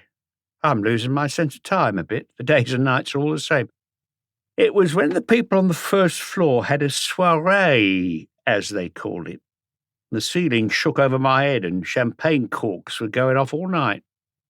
What floor does Monsieur Murray live on? The 3rd. Beautiful apartment, I can tell you. He didn't buy that furniture on the cheap or from department stores. The bedroom is completely hung with yellow silk, for one thing. What do you say to that? Does he come in at the same time as her? He always comes in at the same time as her. Maybe he's afraid someone will steal her. Did anyone else come in that night when Maury and his lady friend were upstairs? Let me think. It's crazy how thirsty thinking makes you. If you could treat me to a bottle of... Maigret signalled to the owner in a blue apron to serve him. You know, I never see the people who go past. When they ring the bell, I'm not always completely awake. You mustn't tell the property manager that. He's a bastard. Anyway, they come in and say a name as they go by the glass door. That night the man, because he was on his own, said Maury. I thought, that's odd. Maury came in a minute ago with his girl. But he might have gone out again to buy a bottle. Or else it wasn't him who came in, it was his brother, because there's 2 of them. You know there's 2 of them, don't you? Anyway, the guy pushed the light button and went up. By the stairs or the lift? I wouldn't know about that. I went back to sleep. Did you see him leave? The door opens from the inside when you go out. Did anyone make a noise as they left? God, yes. The gang having a wild time on the first floor. They were all completely drunk. Even the women, shrieking their way down the stairs. Did you get up to have a look at them? No. I heard the door shut and didn't give it another thought. What about the girlfriend? What girlfriend?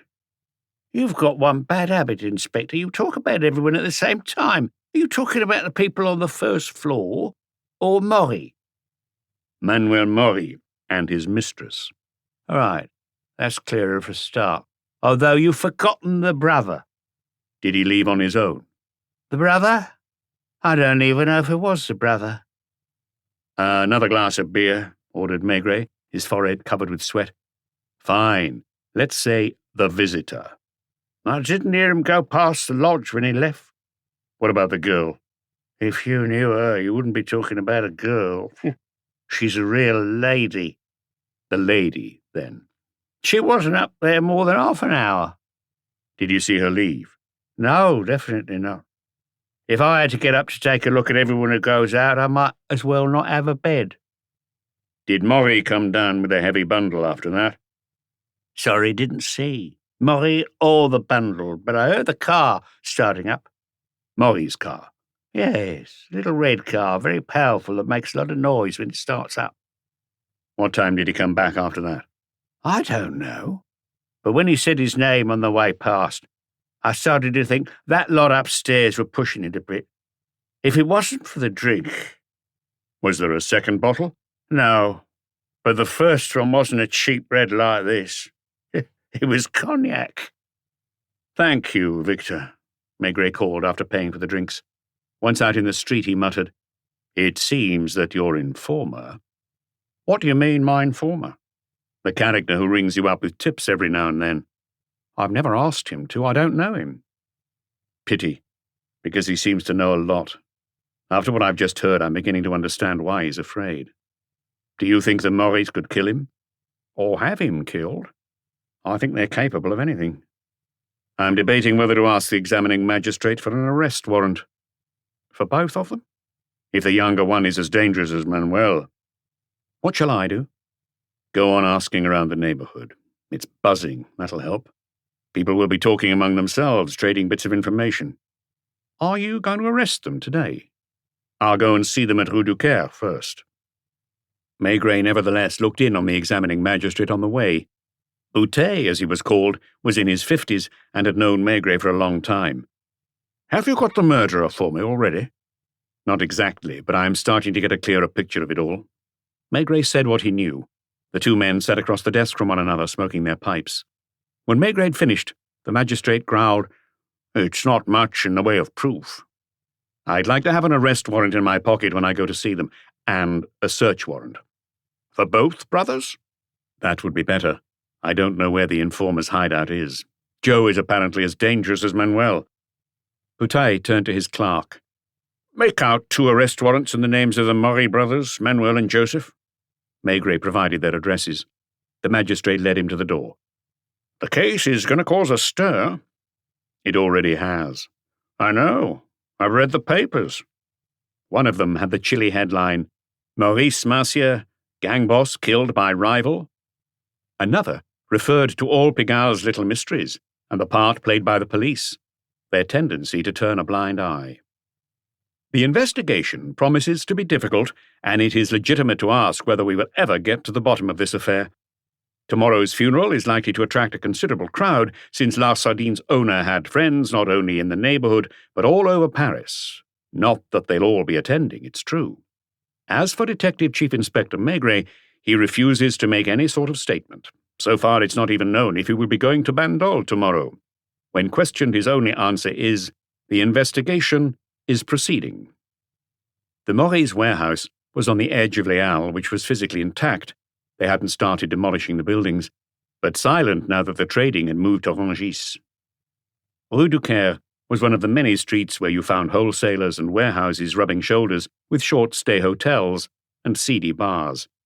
In a year, it would probably all be a heap of rubble. When Maigret got out of the taxi, he spotted a couple of detectives kicking their heels on the pavement. He wondered for a moment why there were 2 of them, then realized that one was watching Manuel Maury and the other his brother Joe. You know you've been rumbled, boys. That's why we're not hiding. The older brother strolled up to me calm as you like, blew his cigarette smoke in my face like in a movie and said, No point playing hide-and-seek, Flatfoot. I know you're here. I'm not going to try and give you the slip. The warehouse was a long, bare room without a shop front, which must have had a metal shutter which was locked at night. In the middle, Maigret could see a lorry unloading. A man in grey overalls on the lorry was throwing crates of fruit down to his partner, who was catching them and stacking them against a wall. A few meters away, his hands in his pockets, a cigarette between his lips, Joe Maury was watching the unloading with a distracted look on his face. He didn't frown when he saw Maigret or make any move towards him. In the right-hand corner of the warehouse, near the street, there was a glassed-in office in which Manuel was going through a pile of receipts, his hat pushed back on his head. He had obviously seen Maigret too, but was unconcerned. Maigret pushed open the office door, took the only free chair, and sat down, then began filling his pipe. Manuel gave in first, muttering, I was expecting you. Maigret still didn't say anything. In fact, I've just called my lawyer. He's another one who thinks you talk too much. You and that inspector in mourning who's been skulking around Montmartre forever. You both ask too many people too many questions. Apparently taking no notice, Maigret carefully lit his pipe. Sometimes sneaky questions can do as much damage as accusations, and then that becomes slander. As long as my brother and me are the only ones involved, we couldn't care less. But now you're implicating other people. As for the flea, he's meddled in other people's business, so he could be in big trouble. And with that, Maigret finally found out from one of the Maury brothers, without asking, the identity of the man who had rung him the previous day and who rang Inspector Louis with tips on a more or less regular basis. "Where were you the day before yesterday at midnight?" "At home." "No. That's where you were half an hour earlier, and you weren't on your own." "I can have whatever guests I want." "But not murder anyone who comes to your apartment." "I haven't murdered a soul." "And I'm sure you don't have a firearm of any kind, even a .32 revolver." "What would I do with that?" "You found a use for it that night, although you could always plead self-defense, it's true." "I don't need to defend myself against anyone." "I'd like to see your apartment." "Go and ask a magistrate for a warrant, then." Maigret took the warrant out of his pocket and handed it to Manuel, along with the 2 arrest warrants. Maury clearly wasn't expecting this. He started noticeably, spilling cigarette ash on his suit jacket. "What does this mean?" "What these forms generally mean." "Are you arresting me?" "I don't know yet. Probably. Are you still saying I can't see your apartment?" Manuel stood up, trying to regain his swagger. He half opened the door. "Hey, Joe! Come here a minute." His brother had taken off his jacket and rolled up the sleeves of his white shirt. "You recognize the color of these forms, don't you? There's one for you, one for me, and another for both of us. The search warrant. You haven't got a body hidden in your wardrobe, have you?" The younger Maury didn't join in the joke, but read the warrants carefully. "Now what?" he asked. It wasn't clear whether he was talking to his brother or Maigret. "After I've finished with your brother, I'll come to your hotel. Go and wait for me there." "Do you have a car?" asked Manuel. "A taxi?" "Wouldn't you rather I drove you?" "No. I do want you to follow me, though. Don't try to overtake the taxi." Maigret picked up the inspector, tailing Manuel on the way. "Where are we going?" "To his place, Square La Bruyère." "He's following us?" "I asked him to." It was a stone's throw from Rue Fontaine. The Marciers' apartment on Rue Balou was similarly close to the restaurant, and Joe lived at the Hôtel des Îles, Avenue Trudaine, only 5 minutes away. "The funeral's tomorrow, isn't it?" "The service is tomorrow, but then they're taking him to Bandol, where he'll be buried." The 6th-floor building was modern, luxurious. "What shall I do? Shall I go up with you?" "I'd rather you stay down here." The red Jaguar stopped behind the taxi. "I'll show you the way," Manuel said. As they passed the lodge, the curtain twitched. "It's on the 4th floor." "I know." "Doesn't it bother you, taking the lift with me?" "Not at all." "You might be afraid. I'm younger and stronger than you." Maigret just gave him the sort of look you'd give a bragging child. Manuel took a key from his pocket, opened the door, then stepped aside to let Maigret go in first. "As you can see, I don't have a maid. A nice lady comes and does the cleaning every day, but as I'm often asleep at this time of day, she only comes in the afternoon." The drawing room wasn't large, especially compared to the one in Rue Balou, but it was furnished with equal refinement. It led into a dining room with a still life by Chardin, of pheasants in a basket, which Maigret thought looked genuine. "Chardin?" "I believe so." "Do you like oil paintings?" "I like them well enough. Just because we sell tomatoes and fruit doesn't mean we can't appreciate the arts." His tone was bantering. In the bedroom, the bed was unmade. It was the only modern room in the apartment, very light and cheerful. It gave onto a bathroom, which was large enough to have a punch bag set up in the middle. "Tour over. You've seen everything." "Not quite. Something's missing from the bedroom." "What?" "There used to be a small rug in the middle of the room, where that lighter patch is on the carpet." Maigret bent down. "Besides, there are still coloured threads in the pile here, which are probably from the missing rug." "Look around for it, then." "I'm not going to make a fool of myself like that." "Do you mind?" He picked up the telephone and asked for the police judiciaire, then the laboratory. "Is that you, Mers? Maigret here. I'd like you to come with 2 or 3 men to Square La Bruyère. You'll find one of our inspectors at the door. Go up to the 4th floor." "What am I looking for?" "Whatever you can find." Manuel wasn't so arrogant now. "They'll turn the whole apartment upside down." "Probably. I can tell you straight off, this rug you're going on about never existed." "Then we'll find out where those coloured threads are from." "I've got a friend whose coat—" "No. Madame Marcia, lean, if you'd rather, is a woman of taste who'd never wear a brightly coloured coat, mixing greens, reds, and yellows, like that. I suppose my lawyer is allowed to be present during the search, is he? I don't see any objection, personally. It was Manuel's turn to make a telephone call. Hello, can I have a word with Maître Garcin, please? Manuel Maury. It's very urgent. He was becoming agitated. Garcin, listen, my friend, I'm calling from home. The Detective Chief Inspector has a search warrant. He's found some threads in the carpet he isn't happy with, and now he's called the people from Criminal Records. You wouldn't mind coming over here, would you? What's that? I have to let them search the furniture and the drawers. But that's not all, though. He's got arrest warrants in my brother's name and in mine. No, he said he doesn't know if he'll use them yet. Listen, if I haven't called you before, let's say 4 this afternoon, do whatever you have to do to get us out. I don't want to spend the night in the mousetrap. Besides, the funeral's tomorrow, and I was planning to go on to Bandor for the burial. She's well, yes. Thanks, my friend. See you soon.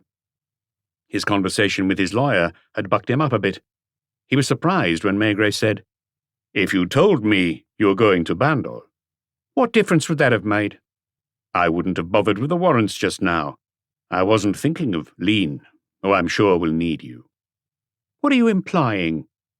What everybody in Pigalle knows. The days of you having 2 or 3 girlfriends a week are over. My private life is my business. It's one thing to sleep with a friend's wife, that's true. But to shoot him in the chest. The doorbell rang. Meurs was accompanied by 2 men carrying small cases. This way, it's in the bedroom. No point asking what used to be there where that light patch is. A rug, naturally. There are still some threads in the pile. I'd like you to collect and examine them. Generally speaking, the whole apartment needs a good going over. I'd be interested if you found any plans of houses or chateaux, say, or correspondence with foreign antique dealers or art dealers. This time, Maury was stunned and made no attempt to hide it. This is news to me. What's it all about? It's nothing yet, just a vague thought, but it could turn into something. I leave you to get on with it, Meurs. I've got something else to take care of. I may need you for that as well. Turning to Manuel, he said, I leave you too. Until you hear otherwise, you're a free man, but you're not allowed to leave town. What about going to Bandor? I'll tell you tomorrow morning. Can I call Lean? You were just there. Manuel shrugged. Given what you know, there's no point denying it, especially because we haven't done anything wrong. I hope not. A few minutes later, Maigret was walking into the Hôtel des Îles. It wasn't a luxury establishment, but it was comfortable and very clean, and its clientele was no doubt all permanent residents. He went to the office. Joe Maury, please. The young girl on the other side of the counter smiled at him. 3rd floor, number 22, Monsieur Maigret. Did he tell you he was expecting me? No.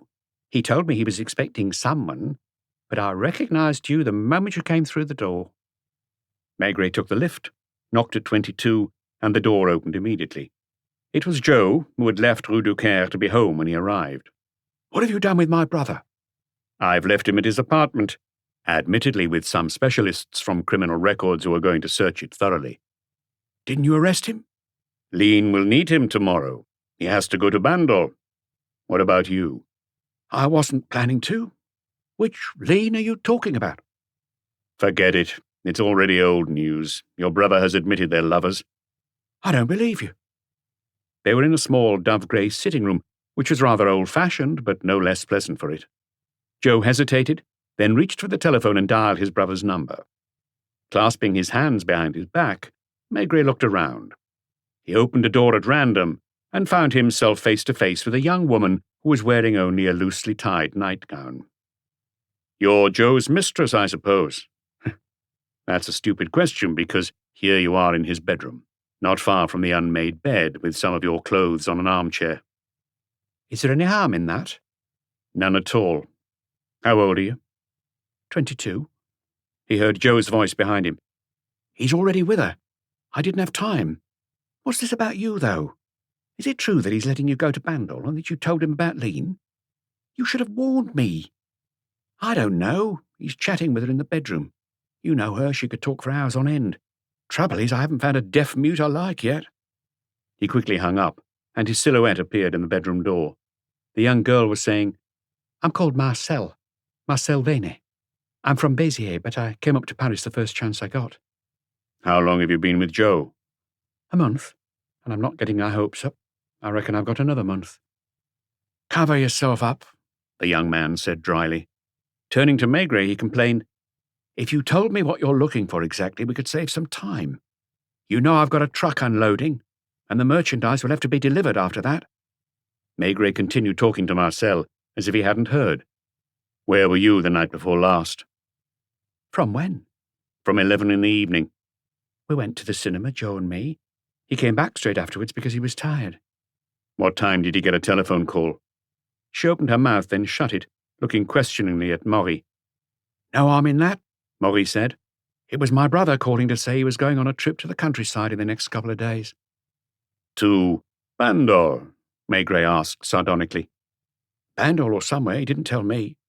If he'd said Bandol, that would have been a premonition, because Maurice Mercier wasn't dead at that point. How would I know? The story was all over the papers yesterday, and they gave the time of death, around 12:30. Maybe. It doesn't interest me. Don't you have any oil paintings here? What oil paintings? I don't know. There are a lot of art lovers in this business. Not me. And your furniture is good, solid hotel furniture. What else would it be? Is this where you keep the receipts and the business papers? They're all in Rue du Caire in the office, of course. Do you work, Mademoiselle Marcel? Not at the moment. What did you do before you met this young man? I was a barmaid at a bar in Rue de Pontieu. Maybe I made a mistake giving up my job. I agree. What do you think I should do? Go on, then, Joe interrupted, his fists clenched. Steady, son, I'm not taking you in today. Get on with your life, but don't take it into your head to leave Paris. Oh, and one more piece of advice. Don't touch a hair on the flea's head if you see him. That could prove very costly. Maigret went downstairs, filling his pipe. He had forgotten the young girl at reception and was surprised when a cheery, youthful voice called out, Goodbye, Monsieur Maigret. Chapter 4. As soon as he got to Quai des Orfèvres, Maigret called Janvier into his office. Any news on the Mercier case? Just a call from Inspector Louis, who'd like to talk to you. Is he in his office? No, he'll be at the Restaurant du Rhône on Boulevard de Clichy at 12:30. Would you like to have lunch with me? Happy to. My wife is at her mother's today, so I would have eaten out anyway. Maigret called his wife. I've got a lot of work, so I won't be coming home for lunch. She had known as much. Whenever an investigation reached a certain point, he felt the need to play truant, as it were, and have lunch with one of his colleagues at the Brasserie Dauphine. It was his way of staying in the swing of things. The two men slowly strolled to the brasserie and stopped at the bar, where several men from Quai des Orfèvres were already having a drink. For a change, I'll have a small pastis, muttered Maigret. A rare event these days. Since his old friend Pardon had warned him about his health, he drank much less than before, and sometimes kept a pipe clamped between his teeth long after it had gone out. You don't know what Louis wants, do you? Well, you know him, always very mysterious. He's a brilliant man, but he could never join the team. He needs to work alone. The owner came up and shook hands. He had lost his hair so gradually that no one noticed he was completely bald these days. What's for lunch? Andouillette, but if you'd rather have a steak, I'll have the andouillette, Maigret decided. I will too, Janvier echoed. They went into the restaurant, where only 4 tables were occupied, 2 by lawyers. It was a home from home for everyone in their world. Maigret had his corner by the window from where he could watch the Seine and passing boats. He watched the boats go by from his office, too. He had done so for over 30 years, but he never grew tired of it. Would you call Orly when you get back to the office, please? I'd like a seat on the plane to Marseille tomorrow, preferably around midday. Are you going to Bandol? Yes, unofficially, of course, as it's outside our jurisdiction. I know there's an Air Inter flight. It's 12:30 now. Will you give Inspector Louis a call too and ask him to come to my office after he's had lunch? By 1:15, the widower was facing Maigret across his desk, The window was open and they could hear the leaves on the trees rustling outside. Maigret had taken off his jacket. Louis was dressed in black as usual, including his tie. "I got a call this morning from my anonymous caller's girlfriend." Maigret couldn't help smiling. "She didn't tell me her name. She's worried because she hasn't heard from her boyfriend for 48 hours. Maigret calmly waited for him to finish. "There's another vaguer rumour doing the rounds. At least 3 or 4 crooks have suddenly felt the need to leave Montmartre, and they all just happen to be friends of the Maury brothers. I have some news for you too, Inspector. I know who your anonymous caller is." Louis turned bright red. It seemed inconceivable to him that Maigret could have made any identification in 24 hours when he had failed for years. "Who is it?" "Do you know the Flea?" "Everyone in Montmartre knows him." "It's him.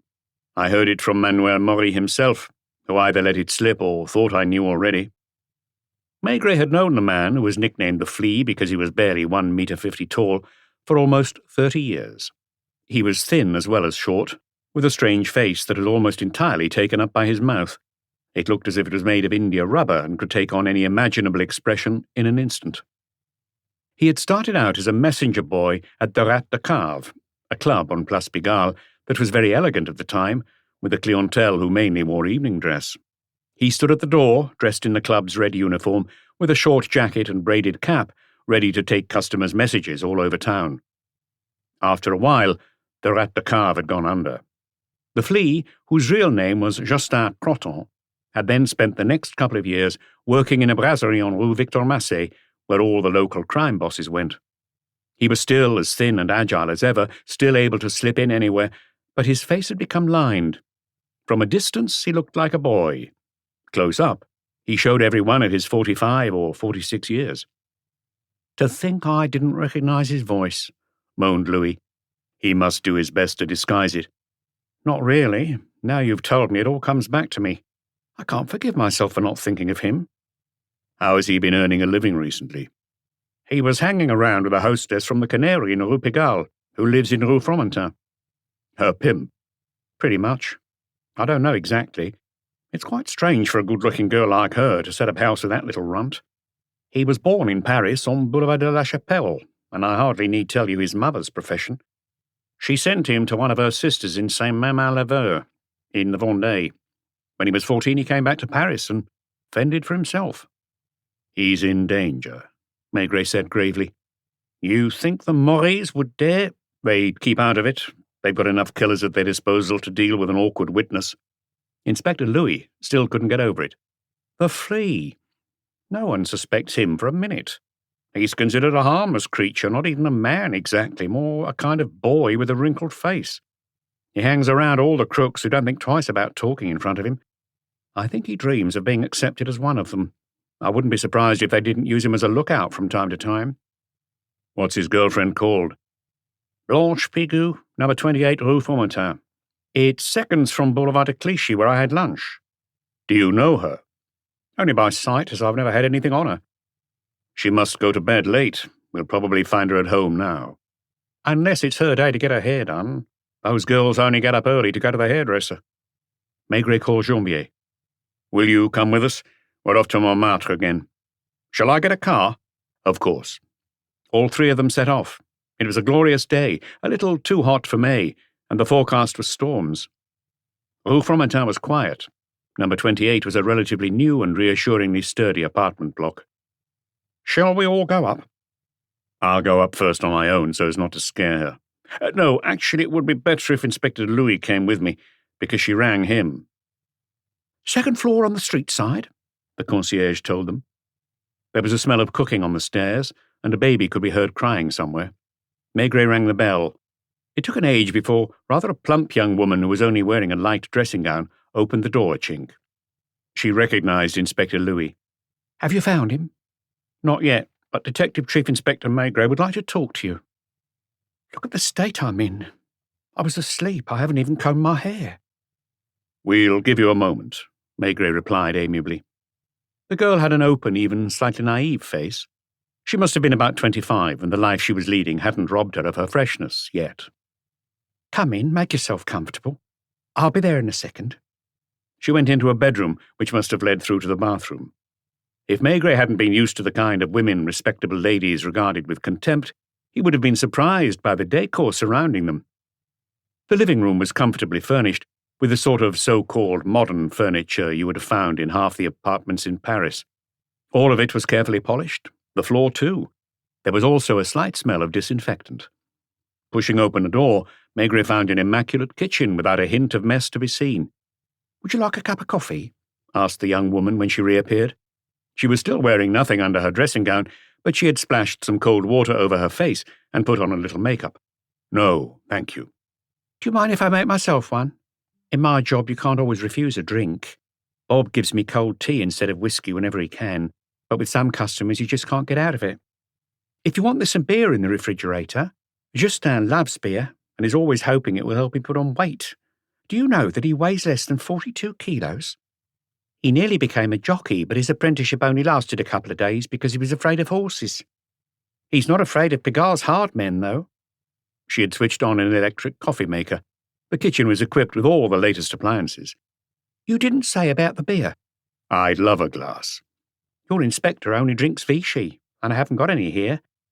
"How do you know he only drinks Vichy?" "He comes into the Canary every so often. He does the rounds of all the clubs. He sits in a corner of the bar and listens. He knows much more than you'd think by the look of him." "Were you aware of the flea's telephone calls?" "Not really." She took her coffee into the living room, and Maigret followed with his glass of beer. "He's a funny boy, as Inspector Louis could tell you. Couldn't you, Inspector?" "I've always wondered why you set up home with him." "For a start, because I can't stand most pimps. At heart, I'm a nice, respectable girl, and I'm never happier than when I'm doing housework." They were all sitting in armchairs. "In my job, though, you need a man." "Even if he's a little runt like Justin Croton?" "Don't you believe it. In some ways, he's still a bit of a child, but he's a lot cannier than he looks." She didn't pay any mind to her dressing gown, which had hung open. Her skin was very pale, probably very soft. "His dream was always to become a real gangster. At first, like most of them, he wanted to be a pimp." "Which he is now." "I let him think so. It helps him take himself seriously. He still does errands left and right, as he did when he was a messenger boy. Occasionally, even with me, he comes over all mysterious and says something cagey like, 'Don't be surprised if I don't show up for a night or two. We've got something big lined up.'" "Would it be true?"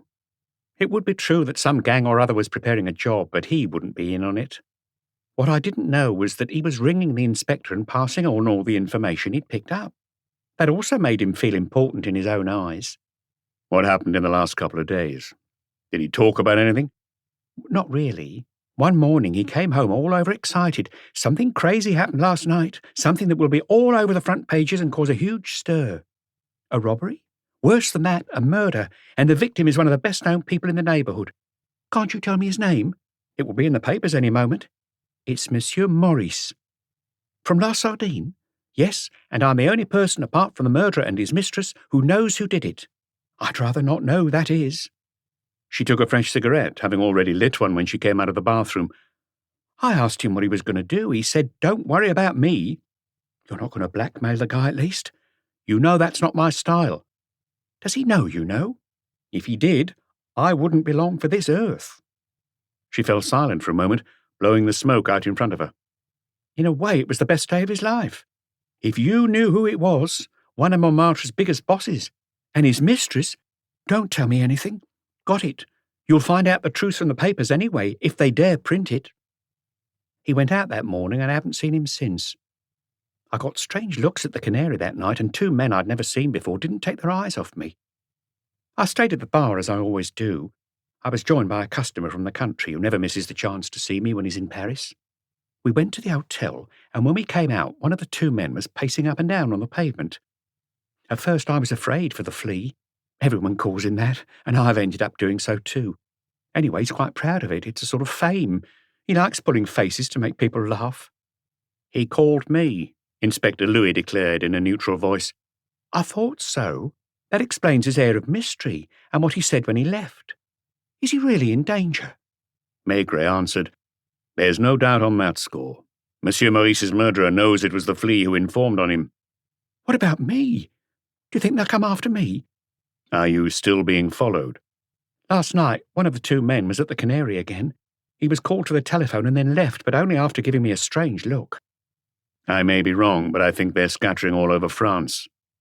What about the Maury brothers? Who told you about them? There hadn't been any mention of the brothers in the newspapers or on the radio. Everyone's talking about them round here. Have they taken off too?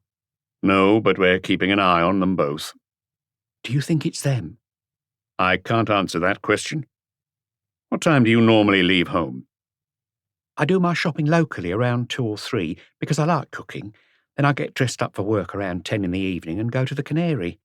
I take my seat at the bar and wait.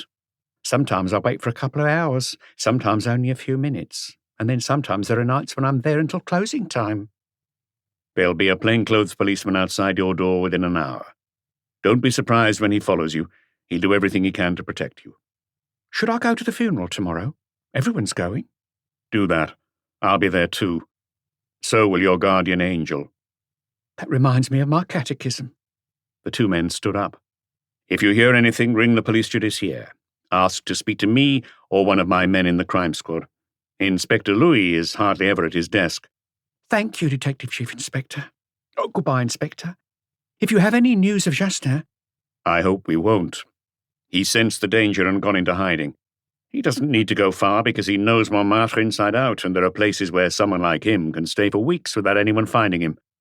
Let's hope so, she sighed, touching the wooden table. They found Janvier outside. Well? She's scared, naturally enough, and I don't blame her. Scared for the flea, and for herself.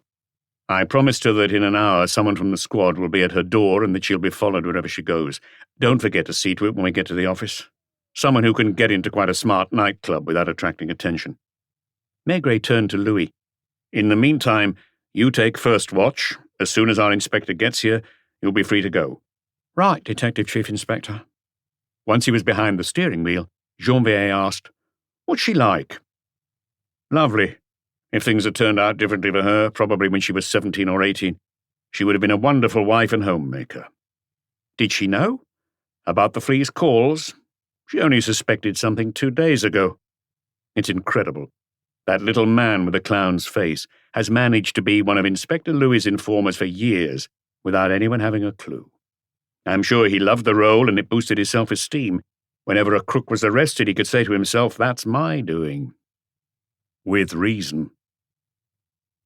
During the afternoon, Maigret went up to the attic of the Palais de Justice, which housed Meurs's empire, the criminal records laboratory.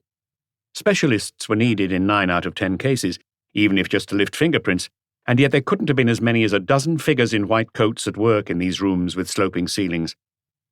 I suppose it's too early to have any news? Meurs was a skinny, unassuming man whose suit always needed an iron. He had been here for so long that it was hard to imagine criminal records without him. He was always ready to work at any time of day or night. It had to be said that he was also a bachelor, and no one was waiting for him at his student lodgings in the Latin Quarter. We've already established something, he replied in his usual slight monotone. Very recently, probably yesterday afternoon, in fact, all the furniture was dusted and the door handles, the ashtrays, every last thing lying around were wiped to get rid of fingerprints. The only ones we lifted were the occupants, Manuel Maurice, whose card I found at records, and the cleaning ladies, who the concierge told me went to Square La Bruyère yesterday afternoon. I'm ignoring other prints like yours. Didn't they miss any? Not one, Chief. It could almost have been a professional job. It was. What is the date of the card you found in records? It's 14 years old. Burglary? During the holidays, a townhouse on Avenue Hoche. How long did he get? He was only 18 and had a clean record. He was also thought to be just an accomplice, because 5 men had done the job. That rings a vague bell, but I didn't deal with it personally. He did a year in prison. Is there any indication that a woman might have been in the apartment, including the bedroom at all regularly? The cupboards have been gone over with a fine-tooth comb, as it were. No trace of face powder anywhere, no beauty cream, not a single woman's hair. And the carpet? Dorin is probably one of the world's leading authorities on vegetable and animal fibres. It's his pet subject. He spent over an hour studying the carpet with a magnifying glass and collected about 30 barely visible threads. He's been working on them for hours. By threads, I mean silk threads. They're very old, 300 years at least, and Dorin is convinced they're from a Chinese rug. He's still analysing his haul because he wants to be absolutely certain. Maigret liked the atmosphere of these attic rooms, where the technicians got on with their work in peace and quiet, far from the public gaze. Each of them knew what he was supposed to do. Near one of the dormer windows stood the articulated dummy that was constantly used in reconstructions. To find out how a man must have been standing or sitting for him to be stabbed in a certain way, for instance, or for a bullet to have followed a particular trajectory.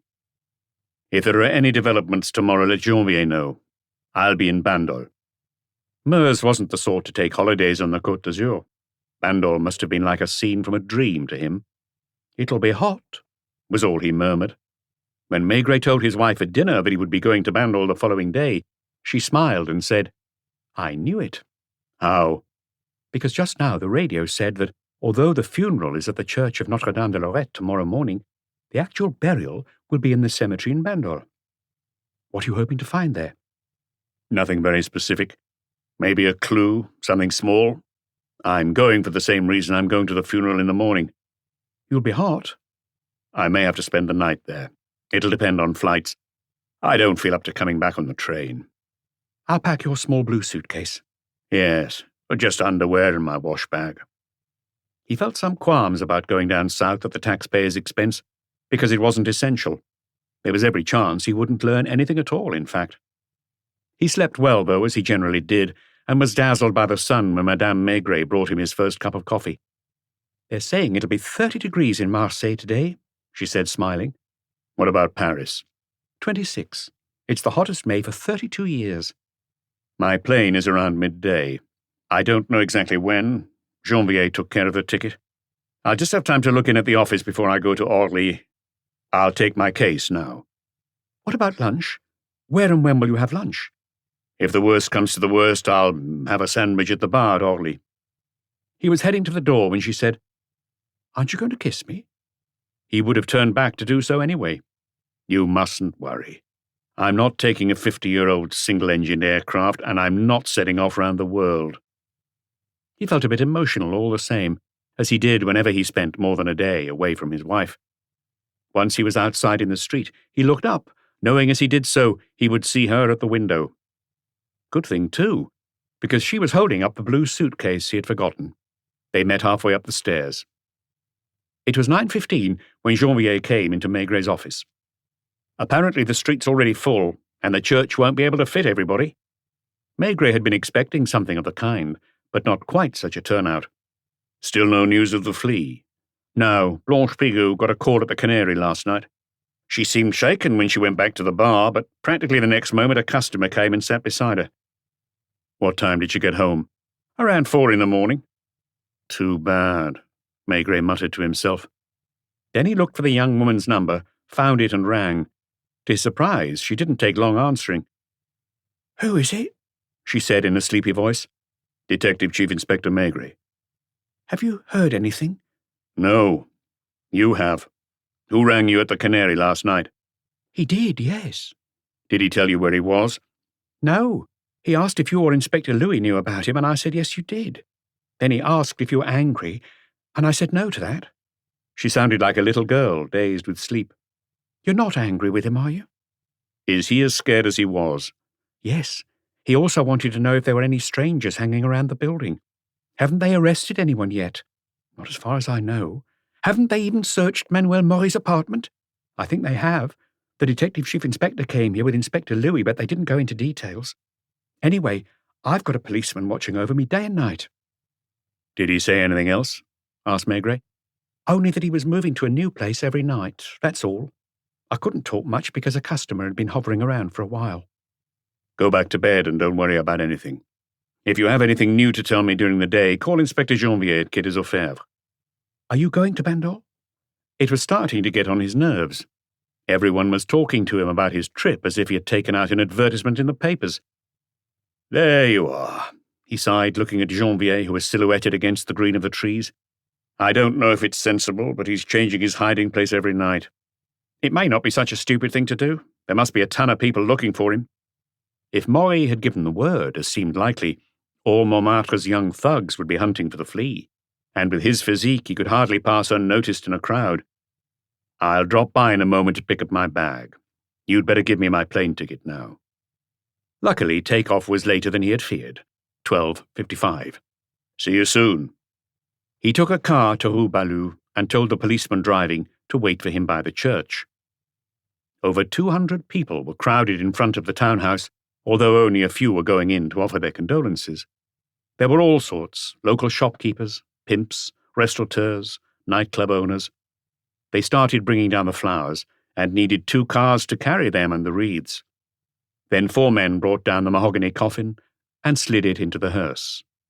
The church was fairly close, not that they could have found cars for everybody anyway. When Lean Marcia appeared in the doorway in full mourning, looking very blonde and pale, a shiver ran through the crowd as if a film star had come into view, and it seemed for a moment as if they were going to break into applause. She got into a huge black car which set off at a walking pace. The entire staff of La Sardine followed immediately behind. Then came the old guard, men of Monsieur Maurice's age or even older. They walked along bareheaded with their hats in their hands, a picture of dignity, as people thronged the windows to get a look. There was a certain elegance to it all in the glorious sunshine, and Marcia would have been happy with such a send-off. When Maigret looked around, he saw that the procession, spanning the full width of the streets, was over 300 meters long.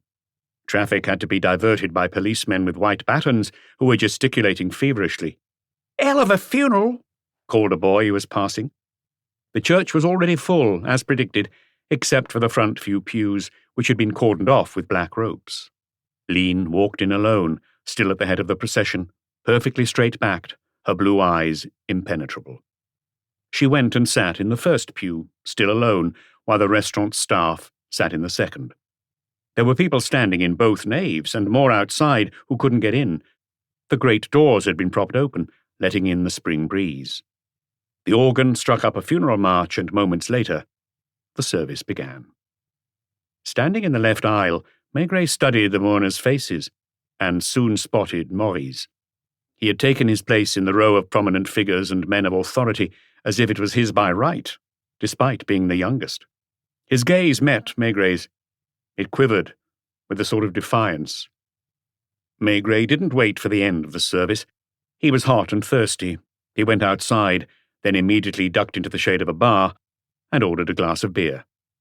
"That's some funeral," muttered the owner, who was very old and whose hand shook a little. "Who is he, anyway?" "The owner of La Sardine restaurant." "At the top of Rue Fontaine?"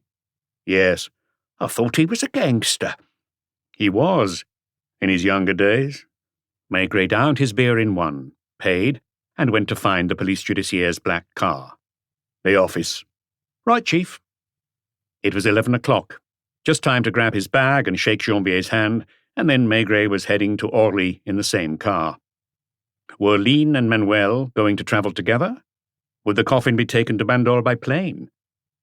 After completing the formalities, he still had a little time before boarding and went looking for the head of the airport police. He was an acquaintance from his days working at Quai des Orfèvres. "Are you off to Bandol?" Maigret had to control his temper. "Yes, I think I'm leaving in about 20 minutes. They'll be calling the passengers any moment. Listen, do you know if a plane has been chartered to carry a coffin?" "Monsieur Maurice?" "Yes. He and his wife will be boarding a private plane that she has hired at around 3 o'clock. Him in the pine box, her outside it, obviously." Maigret chose not to shrug. "How long will the journey take them?" "They're landing in Toulon, and a hearse will take the body from there to Bandol. It's only 14 kilometres. "Passengers for Marseille," the loudspeaker began. Maigret headed to the designated gate. 10 minutes later, the plane, a twin-propellered aircraft, took off. He had intended to enjoy the view because he was particularly fond of the country south of Lyon, but he didn't have a chance, falling asleep well before they flew over the Rhône.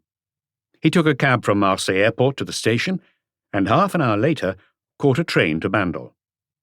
He felt a bit ridiculous with his case propped on his knees and his hat, which he kept taking off to mop his brow. When he stepped onto the platform at Bandol, the sun literally burned his skin, and he began to regret coming. Taxis were waiting outside the station, as well as an old horse-drawn carriage, and Maigret chose the carriage. "Where shall I take you, boss?" "Do you know a good hotel by the sea?" I'll have you there in 1/4 hour. The wheels sank slightly into the tarmac, which had grown soft in the heat.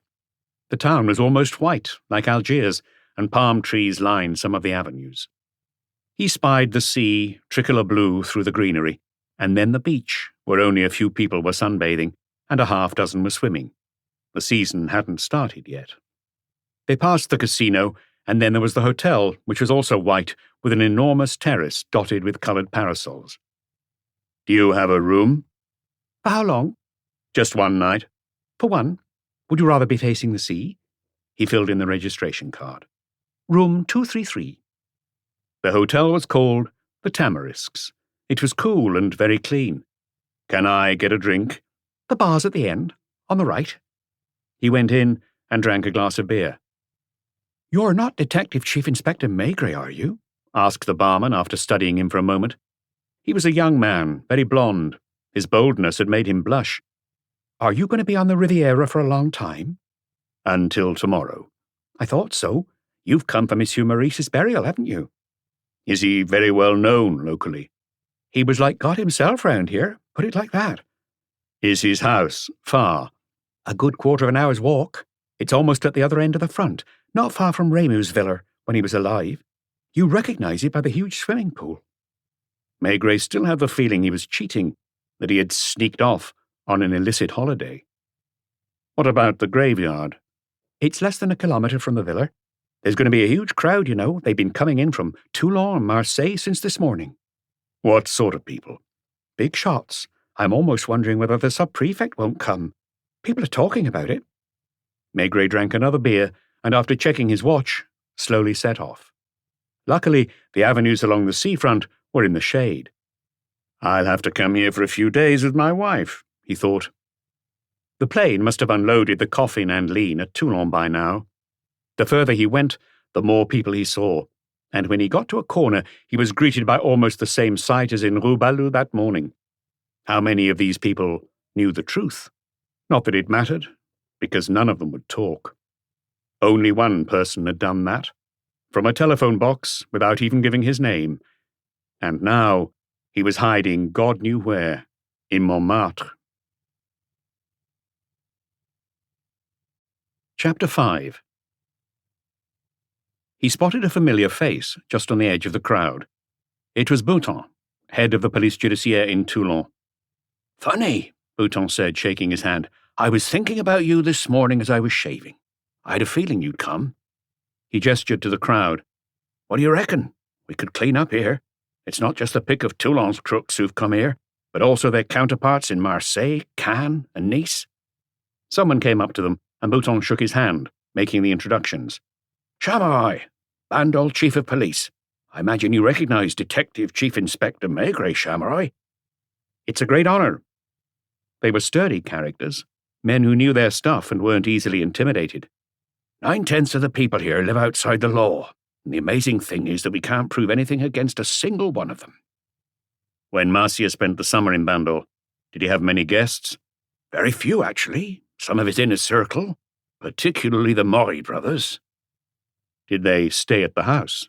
Yes, and as luck would have it, it was always at the time of the big house breaks. You must have read about them in the papers.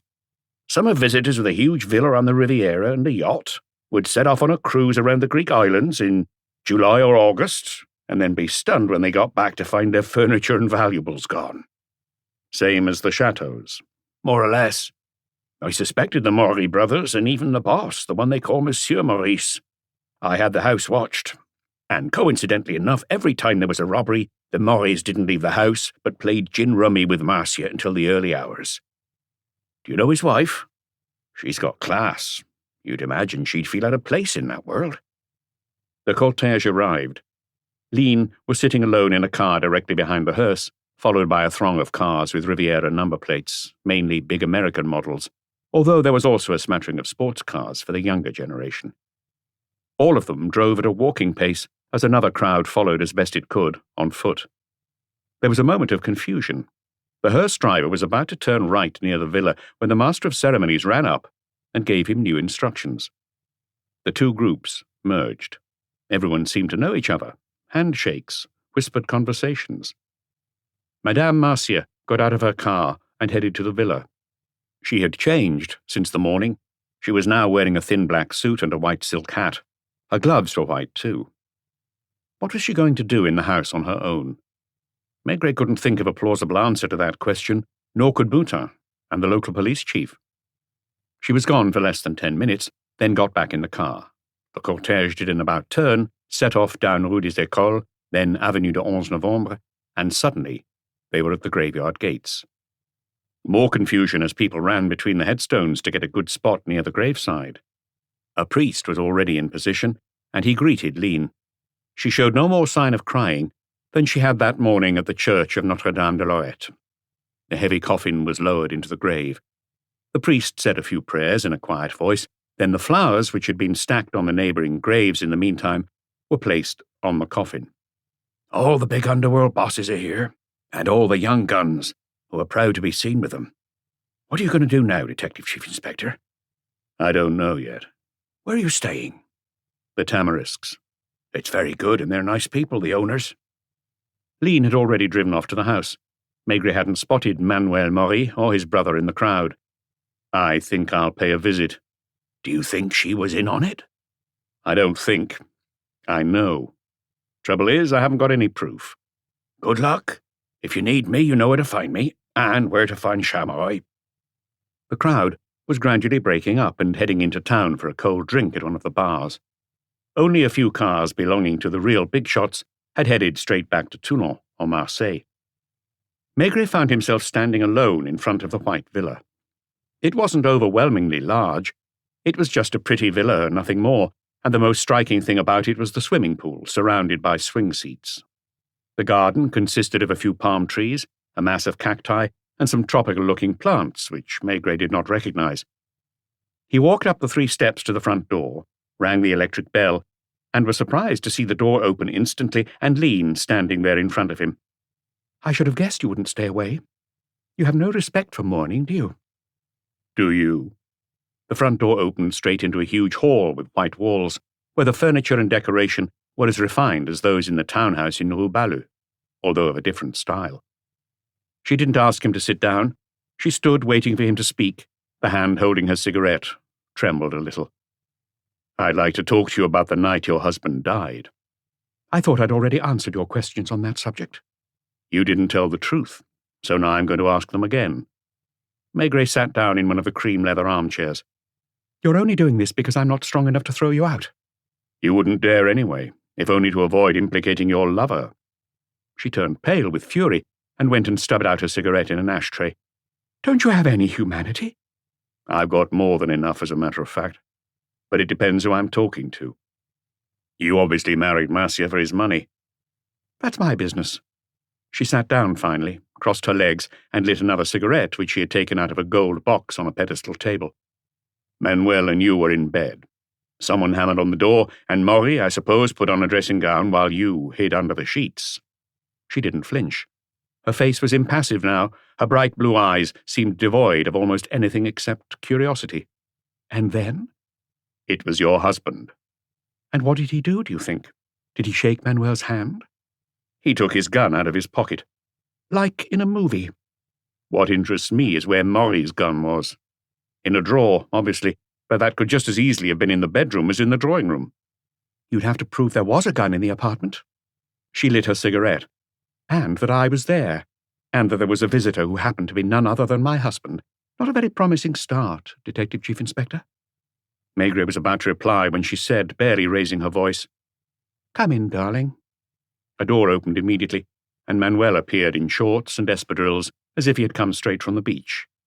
We get around, Detective Chief Inspector, don't we? He sardonically looked Maigret up and down, then went to the bar and poured himself a Tom Collins. Do you want one too, sweetheart? I am quite thirsty, actually. What about you, Flatfoot? No. Suit yourself. No use showing me your little form here. You're a long way from your stamping ground. I could easily get a warrant. But you won't. Why not? Because you haven't got anything on me. Not even the Flea's testimony. Have you found him? He was frowning. The Flea is the man, if that's the word for it, who knows the 9th and 10th arrondissement better than anyone. There's no doubt about that. He's also someone who people know, and most of them are willing to give him a helping hand. You're not going to find him, Detective Chief Inspector. My men will, but you won't be able to prove that either. You see, I'm putting my cards on the table. If there were witnesses here, I'd swear, as I have already done, that I didn't fire a shot, and that there weren't any shots fired in my apartment, and then Maurice wasn't there that night. Lean and I would also repeat that there's never been anything between us, and I defy you to produce anyone in court who will claim otherwise. He wasn't putting it on. He was fired up, and Maigret wondered anxiously why he was so confident. He didn't seem to be afraid of anything anymore, and Lean was as calm as if there had never been such a person as Marcia. Maigret immediately thought of the flea. Had Maury's men, as he called them, finally got their hands on the midget? Had they seen to it that he would no longer be a threat? That he'd keep quiet? For good? Maigret filled his pipe, lit it, stood up, and started pacing around the room. It's true that I'm outside my jurisdiction here, so I can't use the documents I showed you in Paris. Exactly. But it would only take a telephone call for Detective Chief Inspector Bouton to be here with a search warrant in half an hour at the most. I suppose you know Bouton. He's not a friend, so it's up to you. Either you show me round the villa, or I ring Toulon. Be my guest. Have a look around. Just don't take anything. Maigret made a discovery in the big drawing room itself. One of the walls was taken up by a bookcase full of expensively bound books, like in Paris. On the lower shelves, there were piles of magazines. They weren't the sort of weeklies you'd find on regular newsstands, and they didn't go with Monsieur Maurice's character either. Maigret read out their titles under his breath, checking that they had at least been leafed through. Farms and chateaux. That's a very enlightening read, isn't it? Country life, art and decoration. Maury frowned and glanced at his mistress. They're mine, she said. I don't play cards, so when the men have a game of gin-rummy, I sit in the corner and read. The next room was an old dining room in the Provençal style, with a boudoir off to the left, in which every object and piece of furniture could have been in a museum. Again, like in Paris. Is that genuine? Asked Maigret, pointing to a Van Gogh. I'm not an expert, the woman replied, but my husband wasn't in the habit of buying fakes. The kitchen was huge, modern, spotless. You don't entertain much, though. How do you know that? I've had time to make some inquiries. I also know that the Maury brothers used to stay with you for on average a month a year. They were my husband's best friends. Your husband, who presumably had no inkling of your affair with Manuel. Manuel, who was following Maigret without a word, didn't flinch. You've got the wrong idea. My husband was 62 and had led a very full life. He was worn out in a way. He might have been in love with me when he married me 5 years ago, but we soon started living like brother and sister. Fine. Go on lying, it doesn't bother me. He went up a marble staircase and pushed open a set of double doors that gave onto a vast bedroom with a terrace looking over the sea. Yours? There were twin beds, more exquisite furniture. The bathroom was bigger than the one in Rue Balou and lined throughout in pale yellow marble. Only one bathroom for the two of you. That doesn't fit with your brother and sister story. Think what you like. There were 2 other bedrooms upstairs, each with its own bathroom. For the Maury brothers, I suppose. Guest rooms? Did many guests use these rooms apart from them? Now and then. The paintings were almost all old, by artists Maigret didn't know. Is there a loft? No, there are attic rooms where the staff sleep. Are they here now? No, I'm leaving this evening. A cleaner can manage the house by herself. And you don't always rehire the same staff every year. Is that right? We do change them sometimes, yes. So that for most of the year this house is empty at night, with no one to keep an eye on it. She nodded. Then he asked, ironically, Aren't you afraid of burglars? They wouldn't dare try to rob my husband's house. Or yours, now you've inherited it. When they returned to the drawing room, rather than heading for the front door, Maigret went and sat in the armchair he had been sitting in before. The couple exchanged looks. Can I remind you that our plane is waiting for us at Toulon? Your plane? You used the plural. Does that mean Maury is travelling with you? Why shouldn't he? As a friend, all above board. Actually, Lean put in, maybe it is time for a change of tune. You're right. We are lovers. That's better. It's nothing to make a fuss about. Except when your husband gets a high-caliber bullet in his chest. He turned to Maury. We didn't finish our little conversation about that just now. We'd got to the point where you'd hurriedly pulled on a dressing gown and were heading for the front door. You opened it, naturally. And I'm waiting for you to tell me what happened next. Maurice Mercier didn't just stand there on the doorstep. Did I say it was him? Let's say you didn't deny it. He didn't settle down in the drawing room for a chat either. No, he walked straight through it to get to the bedroom. He just had to pull back the sheet to find his wife as naked as the day she was born. So tactful, sneered Lean. In fact, he knew what he was going to find the moment he walked in. He knew it when he left La Sardine. He'd known it for 3 years. No, you're not going to convince me he was an accommodating husband, or that he was impotent. He was probably holding his gun. Maury, you had your pistol in the pocket of your dressing gown. Where'd you got it from? I didn't have a gun of any sort in the apartment. Who pulled the trigger, then? Marcier's automatic wasn't fired, and the gun that killed him is probably somewhere at the bottom of the Seine. Send divers down to look for it, then. Maigret pursued his train of thought undeterred. Let's suppose you went to open the door unarmed, which is possible. Finally! I haven't finished. You grabbed a gun when you saw Marcier heading for the bedroom, unless the gun was in the drawer of the bedside table and a kind soul passed it to you? To defend yourself? I'd like to hear this story in front of a jury. There's another possibility. What is it? I'm on tenterhooks. That you weren't the one who killed... Oh, look, another character comes on stage to play the crook. No.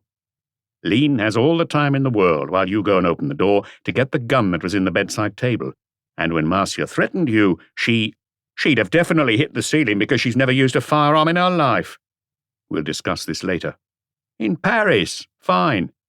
In my office this time. Why not? You might leave in handcuffs.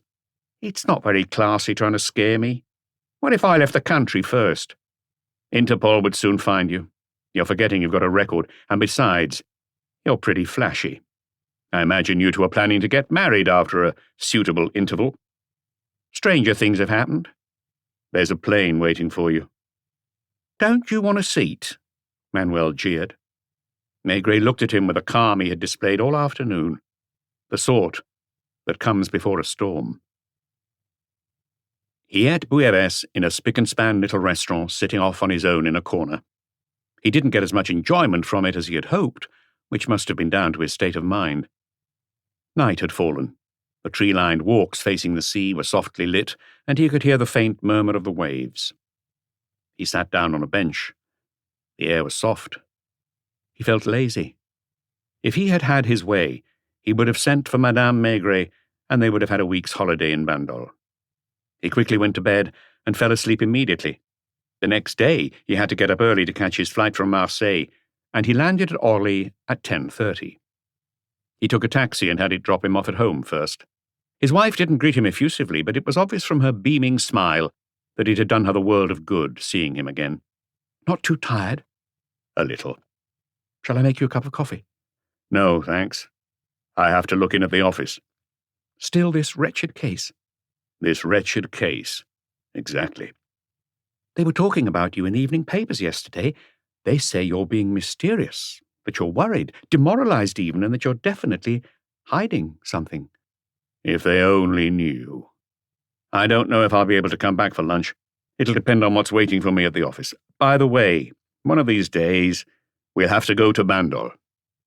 He went back out to the little car waiting by the curb, and moments later was climbing the large staircase at Quai des Orfèvres. Paperwork, reports, and a few letters were already piling up on his desk. He went to open the door of the inspector's office and called Janvier in. Good trip, Chief? Not bad. Guess who was in the villa even before Madame Marcia? Maury, obviously. Right. He's a tough nut, I tell you. He's going to make life harder for us before he comes clean. I've got some good news for you. Well, semi-good news. Inspector Louis rang this morning. He missed the flea by a few hours and wants to talk to you. He'll be in his office all morning, so you can call him. Do it for me, will you? Tell him I'll come and see him. He went and stood by the open window, as delighted to rediscover his view of the Seine as if he'd been gone for weeks. It was sultry. A storm was brewing, but it probably wouldn't break before evening. "He's waiting for you." "Are you coming? That'll give us a chance to talk on the way." As they drove, Maigret filled Janvier in on what had happened in Bandol. They stopped for a moment outside the police station on Place Saint-Georges, and Monsieur Louis, as some people solemnly called him to tease him, quickly got in. "Do you want to see the last place he hid?" "Yes." "Then stop right at the top of the hill, Place du Tertre." The pavements were lined with painters, and the little tables with red-checked tablecloths were ready for tourists. "Turn into Rue de Moncenis and park by the curb." Lower down the street, there were newish apartment blocks, but at the top, most of the buildings still had an old-fashioned look. Inspector Louis led them down an alley between two houses, and they saw a glass-fronted studio at the end. Louis knocked. A loud voice yelled, "Come in!" They found themselves in a sculptor's studio. The owner looked at Maigret through half-closed eyes, as he would have at a model. "You're Detective Chief Inspector Maigret, if I'm not mistaken." "You're not." "And he?" "Inspector Janvier." "It's been years since I've had this many people in my studio." He had white hair, a matching goatee and moustache, and rosy cheeks like a baby's. "Monsieur Sorel is the oldest artist in Montmartre," explained Inspector Louis. "How long did you say you've been in the studio?" 53 years.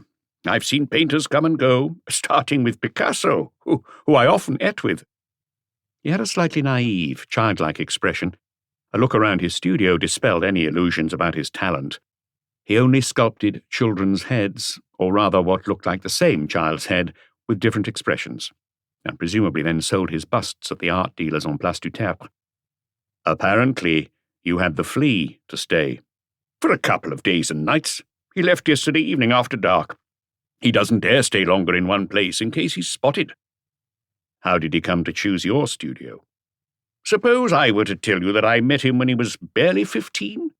Back then he was a street kid who got by however he could and often went hungry. Seeing him one day on Place du Tertre, I asked him if he wanted to pose for me, and he came around. I remember the bust I did of him, or one of my best, which is now in some collection or other. With his grimacing face and huge mouth, I created a more lifelike clown than I ever would have if I'd had a professional as a model. He was a good little boy. Now and then he'd come and knock on my door, especially in winter, and ask if he could sleep on the straw mattress. It was my dog's mattress, because I had a dog in those days, a big St. Bernard. But that's another story." "Did he tell you about his troubles?" "He asked if I could hide him for a night or two. I asked if he was on the run from the police. He said it was the other way around.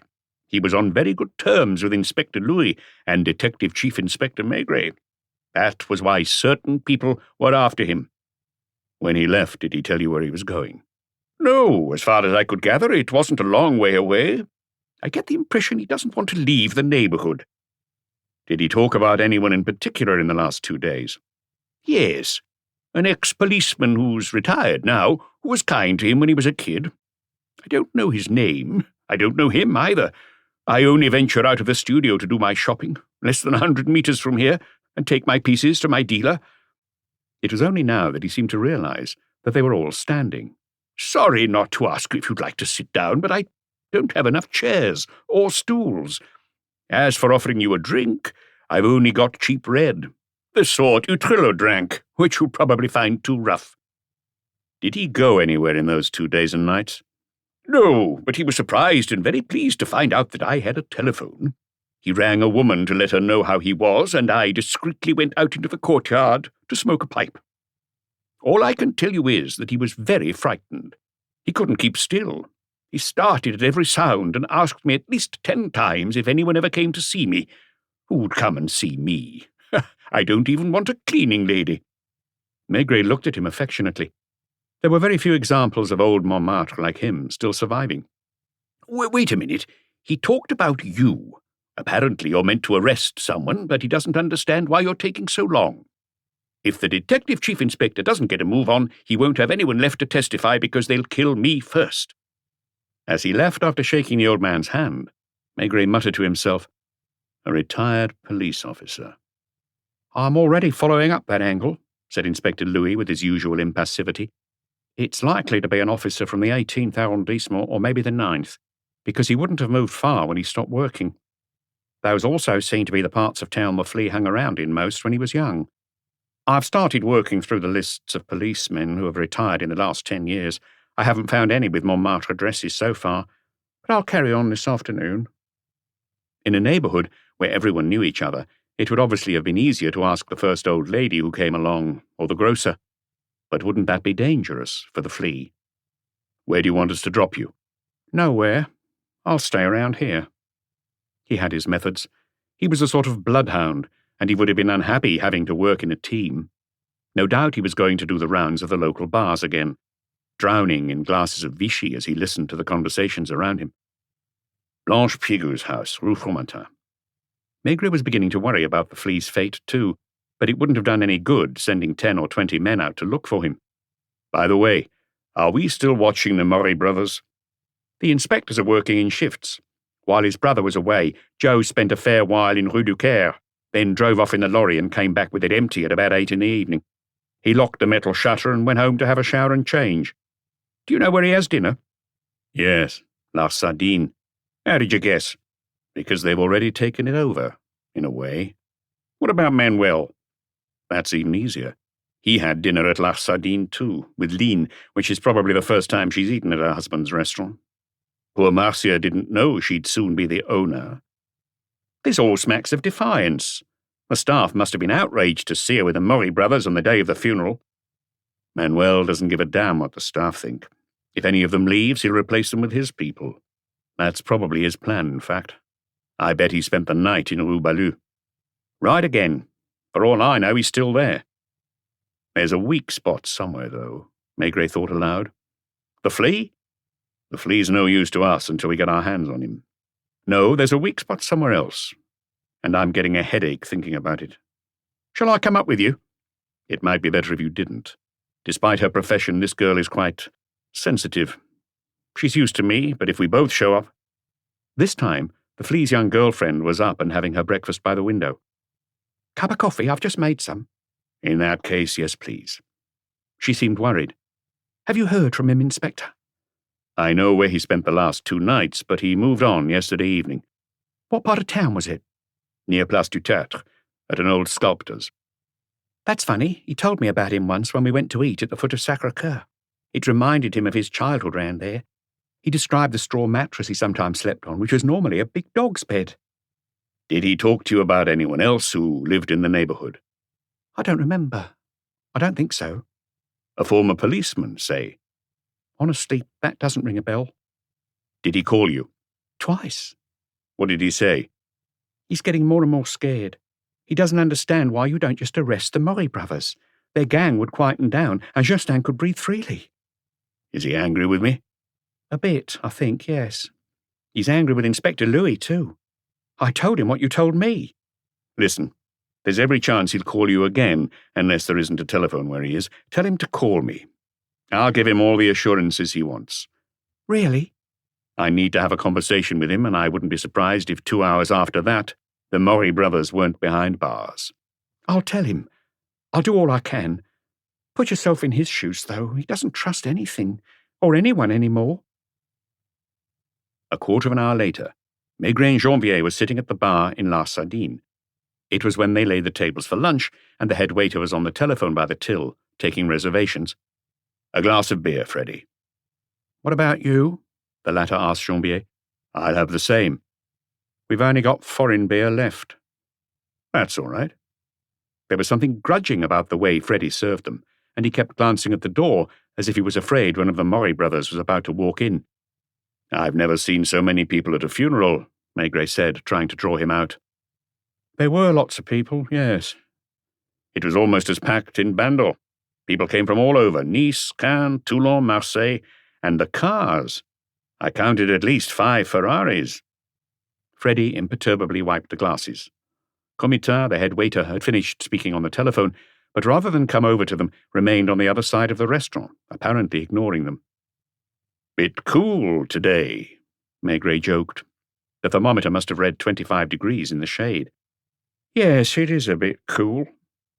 So have you finally seen your boss, then? What boss? Lynn Marcia.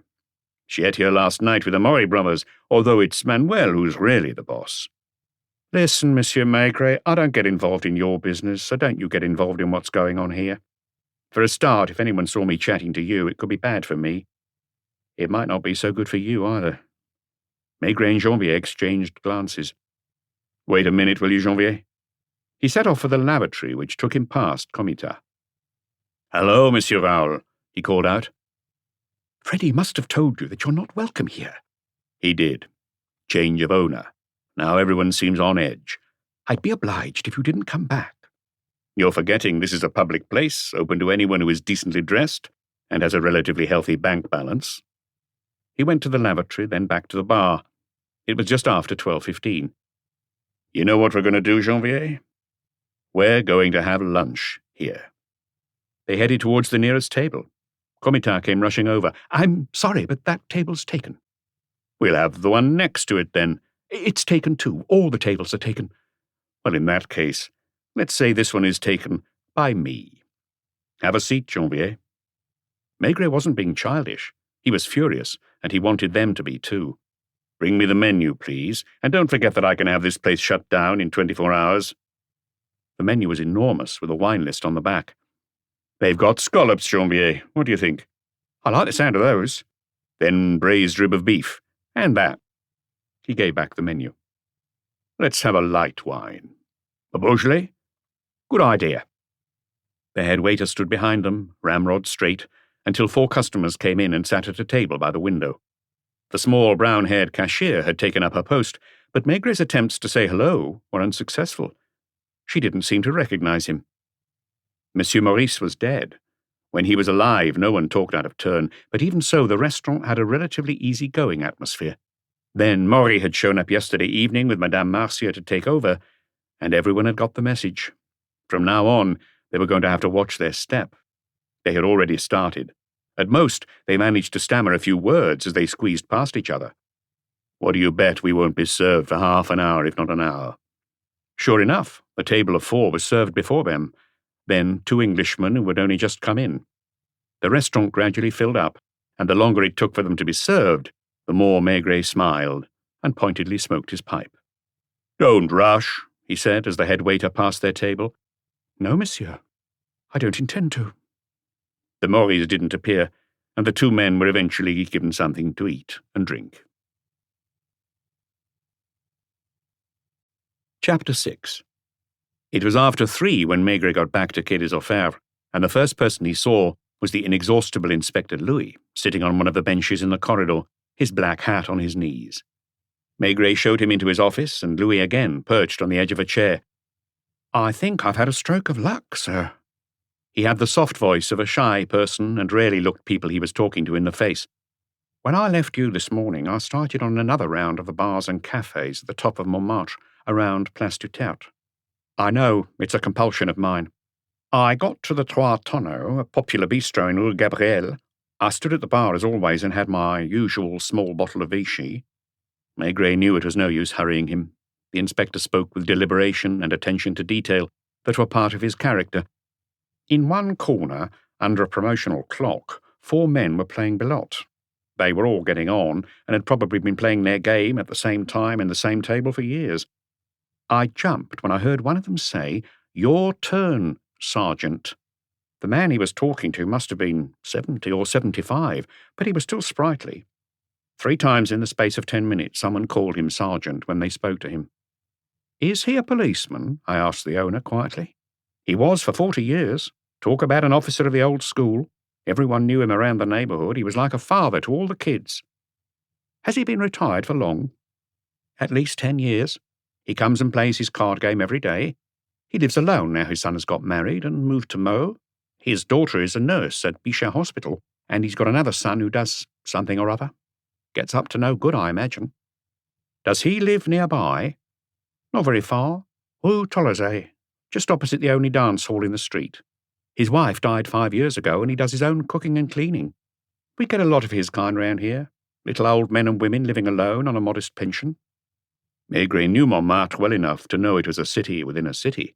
Some people never ventured below Place Clichy. Did you get his exact address? "I left the bistro so as not to attract attention. The man came out half an hour later and stopped at the butcher's to buy a couple of chops. Keeping my distance, because he must know all about tailing someone, I followed him to Rue Tolosay. He went into a 3-story building directly opposite the Tam Tam, a music hall. I rang the 18th arrondissement station to ask for a detective's assistance for an hour or two. One of them came, a young fellow, and he's keeping watch not far from the building. With that, he fell silent. He had said all he had to, in his own way. Did you hear that, Janvier? Janvier had come into the office at the same time as Maigret. Are we off? Of course. Shall we take some men? No need. We have to be as discreet as possible. They took one of the small black cars parked in the police judiciaire's courtyard. Isn't Rue Tolosay a one-way street? It must be. There are stairs at the other end. As they pulled into the street, they saw the young policeman standing some way from the building. I'll go in on my own, said Maigret. There's no point scaring him.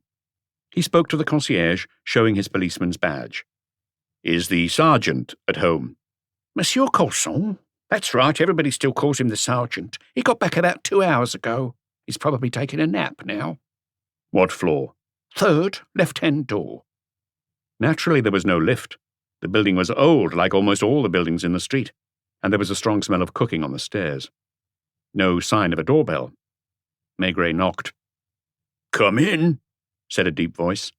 The apartment was small and cluttered with what had been the furniture for a whole house. In the bedroom off to the right, there were 2 beds, one of which looked as if it had been used by a series of children. Everything was in duplicate or triplicate. Rather than a refrigerator, there was a wire netting meat safe hanging out of the window. I don't believe it. Detective Chief Inspector Maigret in my home. Come in, please. Someone's going to be very pleased. He showed Maigret into a stifling room that doubled as a dining and living room. A man, under 1.50 meters tall, who looked like a child with a freakishly wrinkled face, was staring anxiously at the visitor. Have you arrested him? He blurted out immediately. Not yet, but you're not in any danger. I told him at least 10 times that he should call you and tell you where he is, Sergeant Corson put in. He was shaking all over when he got here. He's terrified of these Murray brothers. That's their name, isn't it? We hadn't heard of them in my time. They're barely in their 30s. I watch television in the evenings, but I don't read the papers. Justin remembered me. I knew him when he used to hang around the neighbourhood and wear just a pair of old espadrilles. What are you going to do with me? The flea was tense and couldn't relax. The 2 of us are going to go to Quai des Orfèvres, where we'll have a private conversation in my office, and after we've talked, chances are the Murray brothers will be arrested. How did you find me? Inspector Louis picked up your trail. They could have too. Thank you for taking him in, Sergeant. I hope the chops were good. How do you know? Inspector Louis again. And have a good game of belote tomorrow morning. He turned to the midget who still hadn't relaxed. Come on, you. The retired sergeant showed them to the door and watched a little sadly as they went down the stairs. Get in the car. The flea found himself sitting in the back with Inspector Louis. There I was, thinking I had such a good hiding place. Justin sighed. It was pure luck I picked up the sergeant's trail. He sat as far from the door as he could for fear of being seen from outside. They went up the police judiciaire stairs together, the flea looking around him with a sort of fearful respect. Maigret couldn't decide whether to show all 3 of them into his office or question Justin Croton on his own. He decided on the latter approach. I'll see you both in a minute, he told Louis and Janvier. Come in. He almost said kid, but caught himself in time. Have a seat. Do you smoke? Yes. Do you have any cigarettes? I got 2 left. Have this packet. Maigret always had 2 or 3 packets of cigarettes in his drawer for whoever he might be talking to. What do you... One moment. There was a note on his desk. The laboratory would like you to call them. He asked the switchboard to put him through to Mers. Have you got something? Yes. The laboratory's done a good job. The textile man has been to see the leading carpet dealer in Paris, and his first impressions have been confirmed. The silk threads are from an old Chinese rug. It must be 16th or 17th century. Other than in museums, there can't be more than 3 or 4 like it in France. The dealer doesn't know who they belong to. He's going to make inquiries. There's something else more important, though. There were minute traces of blood on the carpet under the rug. It was very diluted with water. The stain must have been repeatedly gone over with a scrubbing brush. because they also found bristles. Is it possible to tell what group the blood is from? We already have. It's AB. No one thought to test Monsieur Maurice's blood before it was too late, unfortunately. Unless the pathologist. Yes, he might have. Have you got his report? He doesn't mention it. The flea was looking at Maigret as if he still couldn't believe what was happening to him. But why couldn't he relax? What was he still afraid of? Maigret went and opened the door. Janvier, try to get hold of a pathologist as quickly as possible. Ask him if it occurred to him to analyze Marcia's blood. If it didn't, find out what's happened to the clothes. 20 or so inspectors were typing up reports, and in the middle of them, Louis was sitting bolt upright on a chair, his hat on his knees. Going back into his office, Maigret said to the flea, "Let's see, what time is it? 4 o'clock. Chances are we'll find your girlfriend still at home." Sure enough, Blanche Pigou's was the voice he heard on the other end of the telephone. "Is that you, Justin?" "No, it's Detective Chief Inspector Maigret here." "Have you heard anything?" "He's in my office." "Did he turn himself in?" "No, we had to go and fetch him." "Where was he?" "In Montmartre, as I expected." "Have you arrested the—" "The Maury brothers? No. One thing at a time. Here's Justin." He motioned to him to take the telephone. "Hello? Is that you?" He was very awkward, overawed. "I don't know yet. I've hardly been here a quarter of an hour and no one's asked me anything. I'm well, yes. No, I don't know when I'll be back. Goodbye." "You won't have much longer to wait before you see him," said Maigret after the flea passed him the receiver. "You'll feel reassured now, at least." He hung up, slowly lit his pipe, and studied Justin Croton carefully. He couldn't understand why he was still so on edge. "Do you always tremble like that?" "No." "What are you afraid of right now, here in my office?" "Me?" "Maybe." "Why?" "Because you scare me. Everything to do with the police scares me." "But as a last resort, you took refuge with a former police sergeant." "I don't think of Sergeant Colson as a real policeman. I've known him since I was barely 16, and it's thanks to him that I've never been convicted of vagrancy." "On the other hand, I—" "You're so high up." "How did you know that Line Marcia was Manuel's mistress?" "Everyone in the clubs knew." "But Monsieur Maurice was in the dark about it for 3 years." "Seems so." "You're not sure?" "It's always the one who's most involved who finds out last, isn't it? Monsieur Maurice was a rich, influential man. I don't think anyone would have dared go up to him and say to his face, 'Your wife is cheating on you with one of your friends.'" "Marcia and the Maury brothers were friends?" "Had been for a few years, yes." "How do you know?" "Because the Maury brothers were regulars at La Sardine, and Monsieur Maurice would come and sit at their table. They'd sometimes stay after closing." "Did they go to Rue Ballou, too?" "I saw them go into the building several times." "When Marcia was at home?" "Yes." "How do you know all this?" "Because I poke around all over the place. I've got big ears. I listen to what people are saying. They trust me." "Do you often go to La Sardine?" "The bar, yes. Freddie's a friend. Almost." "I doubt he is any more." "On the night of the murder, I was in Rue Fontaine when Monsieur Maurice came rushing out at a very unusual time for him." "When?" "Just after midnight. He didn't take his car but walked off very fast towards Square La Bruyere." "Did you know his wife was in Manuel's apartment?" "Yes." "How did you know she was there that particular evening?" "Because I'd followed her." "So, you're obsessed with watching people and following them. Is that right?" "I always dreamed of becoming a policeman. They wouldn't let me because of my height. Maybe my lack of schooling, too." "Right. So you're following Monsieur Maurice. He goes into Manuel's. Were there lights on in the windows?" "Yes." "How long had Line been there?" "An hour, maybe." "Did you go into the building?" "No." "Did you guess what was going to happen?" "Yes, except that I didn't know which of them would be killed." "Did you hear the shot?" "No, the people living in the building didn't either, or else they thought it was a car backfiring." "Go on." "After about a quarter of an hour, Madame Marcia came out of the building and hurried home." "Did you follow her?" "No, I thought I'd wait." "What happened after that?" "A car came speeding up and I was almost caught. It was the other Maury. Joe. His brother must have rang him and asked him to drop everything and come over." Maigret was following this account with increasing interest. He hadn't spotted any obvious flaw in it, but he still felt a vague sense of unease. Then what? "The two men came out carrying a rolled-up rug with something heavy inside." Marcia's body? Almost definitely. They hoisted the bundle into the car and drove off towards Place Constantin-Pécur. I didn't have a car, so I couldn't follow them. What did you do? I stayed there, waiting. Were they gone for a long time? Nearly half an hour. Did they bring the rug back? No, I didn't see it again. They both went up to the apartment, and Joe only came out an hour later. That all held water. The two men had probably taken the body to the darkest part of Avenue Junot first, and then thrown the rug into the Seine. When they got back to Square La Bruyère, they would then have carefully covered up any trace of what had happened. What did you do after that?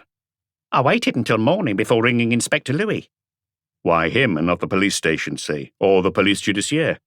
Because they scare me. And he was genuinely scared. This wasn't the first time you'd called him, was it? No, I've been feeding him information like that for a long time. I know him by sight. We go to pretty much the same places. He's always on his own. Why did you disappear? Because I guessed the Maury brothers would realise it was me. Maigret frowned. This was the least convincing part of his statement. Why would they think it was you? Had you talked to them? No, but they'd seen me in bars. They know that I roam around all over Montmartre and that I'm well informed. No, Maigret snapped. The flea looked at him bewildered, then afraid. What do you mean? It would have taken more than that for them to decide. To kill you. I swear. Didn't you ever speak to them? Never. Just ask them. Maigret sensed he was lying, but couldn't prove it. All right, we'll arrest them. In the meantime, come into the next-door office with me. Wait quietly in here. One of the inspectors may have a newspaper he can lend you. I don't like reading. Fine. Don't work yourself into a state. Maigret motioned to Janvier to follow him into his office. Have you spoken to the Forensic Institute? I got Dr. Bourdet himself on the telephone. The clothes and underwear are still there. The blood group is AB. Same as the blood found on the rug. Apparently it's the most common group in the country. I'm going up to see the examining magistrate, and then I'll probably need you and Luca. Lapointe, too. Maigret walked down the long corridor containing the examining magistrate's offices. The benches against the walls were almost all occupied by people waiting to appear before them. Some were in handcuffs with gendarmes either side, while others, with less glassy expressions, were only witnesses or accused but not in custody. Maigret knocked on Boutet's door, went in, and found the examining magistrate dictating to his clerk. Excuse me. Have a seat. It's just red tape as usual. Have you used the warrants? Only the search warrant. An old Chinese rug has gone missing from the older Maury brothers' bedroom. The carpet underneath had a few stains, which have proved to be bloodstains. Group AB. Marcia's clothes, which Dr. Bourdet has examined, have the same type of blood where he was shot. That's not proof, as you know. It's a clue. Others are that Maury slept at Rue Balou the night of the funeral, and that the two brothers have pretty much taken over La Sardine. Have you found that little midget? What's his nickname again? The Flea. He's downstairs under guard. He confirms that shortly after midnight he saw Monsieur Maurice enter the apartment building on Square La Bruyère, where the older Maury lives. A quarter of an hour later, lean Marcia came out and walked quickly off in the direction of her home. Finally, the younger Maury drove up as if he'd been called in as a backup by telephone. Half an hour later, the two brothers came down, carrying a heavy bundle which they hoisted into the car. The Flea couldn't follow them to Avenue Junot as he didn't have a car, but he's positive. The body was wrapped in a multicolored rug.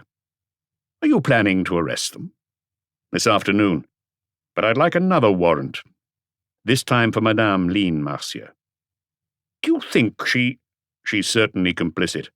I suspect she handed the gun to her lover. I almost wonder whether she didn't fire it. The examining magistrate turned to his clerk. You heard. Draw up the warrant. I get the impression they'll be hard nuts to crack. I do too, and it would be reckless taking them to court without solid proof, because they'll not only hire the best lawyers in Paris, but they'll also have all the false witnesses they could wish for. Soon afterwards, Maigret returned to his office and did something unusual. He took his gun out of a drawer and slipped it into his pocket. Then he called in Luca, Janvier, and Lapointe. Come in, boys. This time, we're going for broke. You're coming with me, Janvier. Go and get your gun, because we have to be prepared for anything with these people. You two, do the same, he told Luca and Lapointe. You're going to Rue du Caire, where you'll probably find the younger Maury brother. If not, try where he lives, the Hôtel des Îles in Avenue Trudaine. Finally, if he's not there either, try La Sardine. Here's the warrant you need for him. Take a pair of handcuffs while you're at it. You too, Janvier." They split up in the courtyard, and the two cars headed for their respective destinations. "Where are we going?" "To Manuel's first."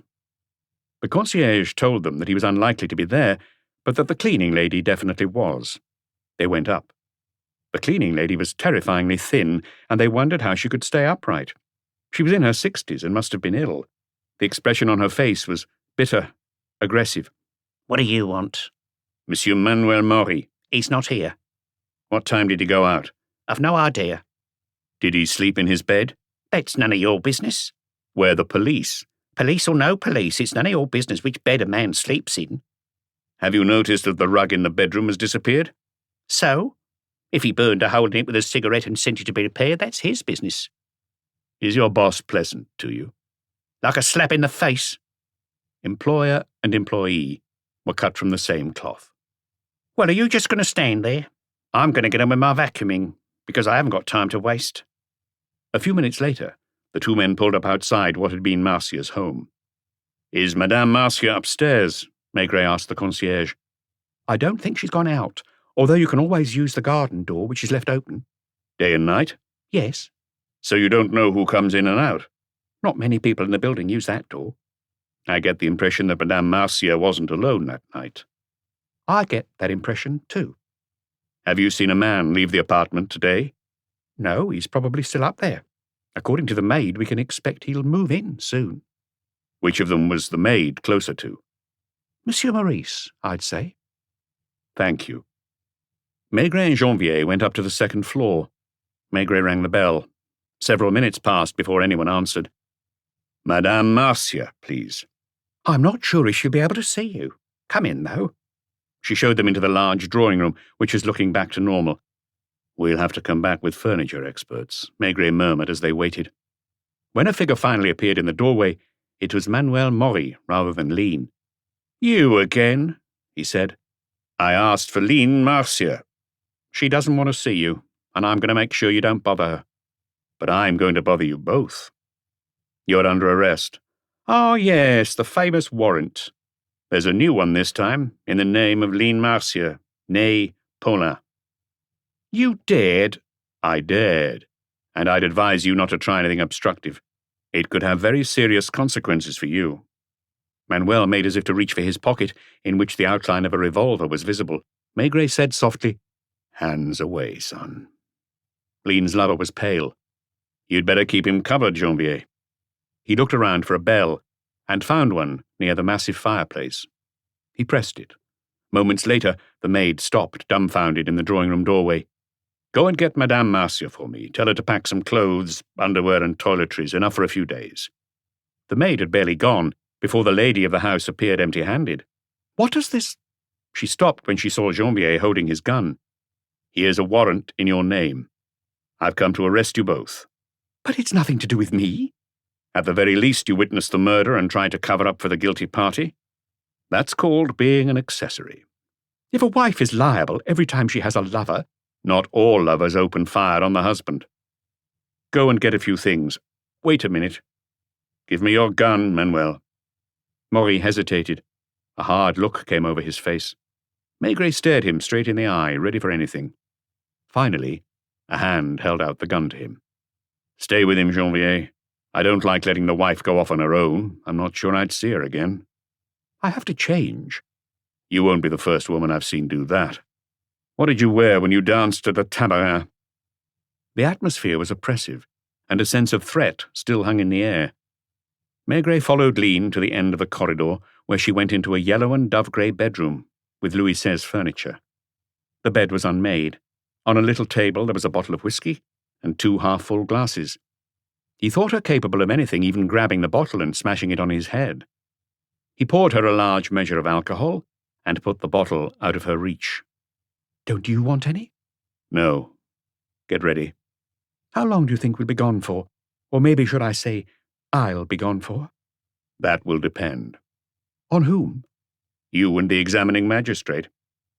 What made you suddenly decide to arrest us when there was no question of it yesterday? Let's say that we've made some significant discoveries in the meantime. You definitely haven't found the gun that killed my husband. You know very well it's in the Seine, like the blood-stained rug.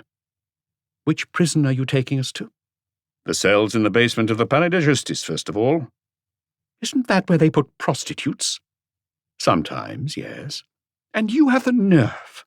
Maigret pointed to the bed. You didn't even let that get cold. You are a terrible person. At the moment I am, yes. Hurry up. In a flash, she stepped out of her clothes, as an act of defiance, it seemed. I want to have a shower. There can't be any of those where I'm going. She had a beautiful, supple dancer's body, but Maigret didn't feel a flicker of excitement. I'll give you 5 minutes. He went and stood in the doorway of the bathroom, which had another door. It took her almost 1/4 of an hour to get ready. She was wearing the same black suit and white hat as the day before. She had stuffed some underwear and toiletries in an overnight bag. I'm coming with you because I don't have a choice. I hope you'll pay dearly for this. They rejoined the two men in the drawing room. It was obvious from the look of surprise on Manuel's face that he was wondering why his mistress had kept them waiting so long. Did he think her capable of anything, too? The handcuffs, Janvier. Are you going to put me in handcuffs? Asked Manuel, who had turned white and was already raising his fist. He was much stronger than Janvier, but a concerted stare from Maigret made him lower his fist, and the handcuffs snapped shut on his wrists. I hope you're not going to put them on her, too. Only if I have to.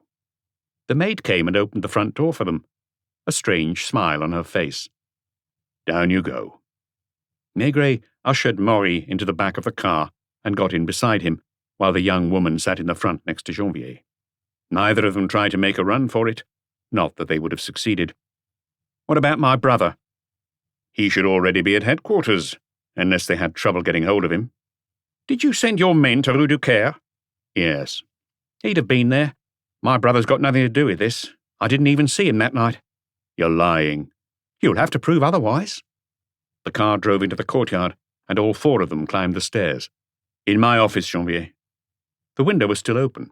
The storm felt close now, and you could have sworn that it was already raining over Montparnasse. Sit down, both of you. Janvier, go and see if Lucan and Lapointe are back. The inspector returned moments later. He's next door, under guard. Bring him in. Joe was as furious as his elder brother. I'm making a complaint. Fine, tell the examining magistrate. How long are you planning to keep us here? That will depend on the jury. One of you could get 20 years or more. You're going to have to do a few years, whatever happens. I didn't do anything. I know you didn't fire the gun, but I also know that when your brother rang you in the middle of the night, you helped him carry Marcia's body downstairs, put it in your car, and go off and dump it in Avenue Junot. That's not true. Janvier, bring in the person waiting. If it's him... That's exactly who it is. Come in, Justin. Have a seat. Janvier remained standing as if he was watching them, while Lapointe, who was sitting at the end of the desk, got ready to take the interrogation down in shorthand. Do you call that a witness? Snarled Manuel, angrier than ever. You can buy him for 100 francs and get him to say whatever you want. Pretending not to hear, Maigret turned to lean. Will you tell me, madame, whether on Monday night you were in an apartment belonging to Manuel Maury, who you see here, on Square La Bruyère? That's none of your business. Does this mean you've decided not to answer any questions? Depends on the questions. Her lover looked at her, frowning. You do admit you're this man's lover, though, don't you? I'll be with whoever I like. As far as I know, there's no article in the Code Napoleon against that. Where did you spend last night? At home. Who with? Same answer. Did you know that your lover had a loaded gun in or on his bedside table? No answer. I'll press you on this, if I may, for your own sake, because it is very important, especially for you. When your husband rang the bell, you were naked in bed. Manuel put on a dressing gown to go and open the door, but didn't take his pistol with him. Your husband was holding a gun. He headed straight for the bedroom and pulled back the sheet. Who knows what names he called you? Then he turned to Manuel. Manuel went over to the bed, and moments later he had a pistol in his hand. He fired first. That's the first version. When we do the reconstruction, which we will soon, we'll see if it stands up. But there's another Equally plausible hypothesis. You knew where the gun was. Your husband was about to shoot your lover, and you fired first. What do you say to that? I say it's completely mad. I would have had to be there for a start, and then— Ignoring her, Maigret turned to Manuel. What about you? What do you have to say to that? Grim-faced, the older Maury brother was silent for a while, then shook his head. I don't have anything to say about it. Aren't you going to refute this theory? For the second time, I have nothing to say. So you're just going to leave me in the lurch, are you? Well, sweetheart, we'll see how much time that buys you. You noticed that I didn't say anything? You could have denied it, couldn't you? Maybe I'll talk later in front of the examining magistrate, when my lawyer's here. And in the meantime, I take the blame. Listen, Inspector. She marched furiously up to Maigret's desk and started to speak, gesticulating wildly. She was no longer the elegant, lean Marcia, but a wild creature off the leash. Chapter 7. It's true. I was at Square La Bruyere. There's no point denying it, because the concierge saw us, blind drunk as he was, and Manuel was never going to be able to buy him for long with a bottle of cognac. My fingerprints are probably all over the place, too. Traces of face powder or face cream, things like that, I don't know. 3 years it's been going on, with me going there at least twice a week. And that little thug, that perverted little runt there in the corner, must have known. As for Manuel, well, Manuel knew exactly what he was doing when he became my lover. He didn't want me. He wanted to take over from my husband. She was incandescent with rage, talking in staccato bursts. When Maurice took him under his wing, he was just a second-rate little pimp. What you don't know, I guarantee, is that Maurice was the real boss. Maigret took little puffs on his pipe, careful not to interrupt the torrent of words. Lean was swept along by passion, or rather fear. Now and again she turned to Manuel and gave him a look of hatred. A few hours ago they had been lovers and accomplices. Now it was a race to see who could pin the blame on the other. Janvier, take off his handcuffs. At last. Just what I was thinking. I'd have a job escaping from here, I imagine. Manuel's arrogance had just given way to sneering. The flea sat motionless in his chair in the corner of the room, furthest from the Maury brothers.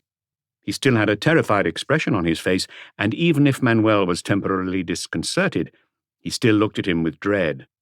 He had been afraid of Manuel and thought of him as a sort of superhuman for so long, he couldn't shake it off. I'll come clean, as they say, she went on. We were in bed. The bell rang. Were you expecting it to? She hesitated for a moment. No.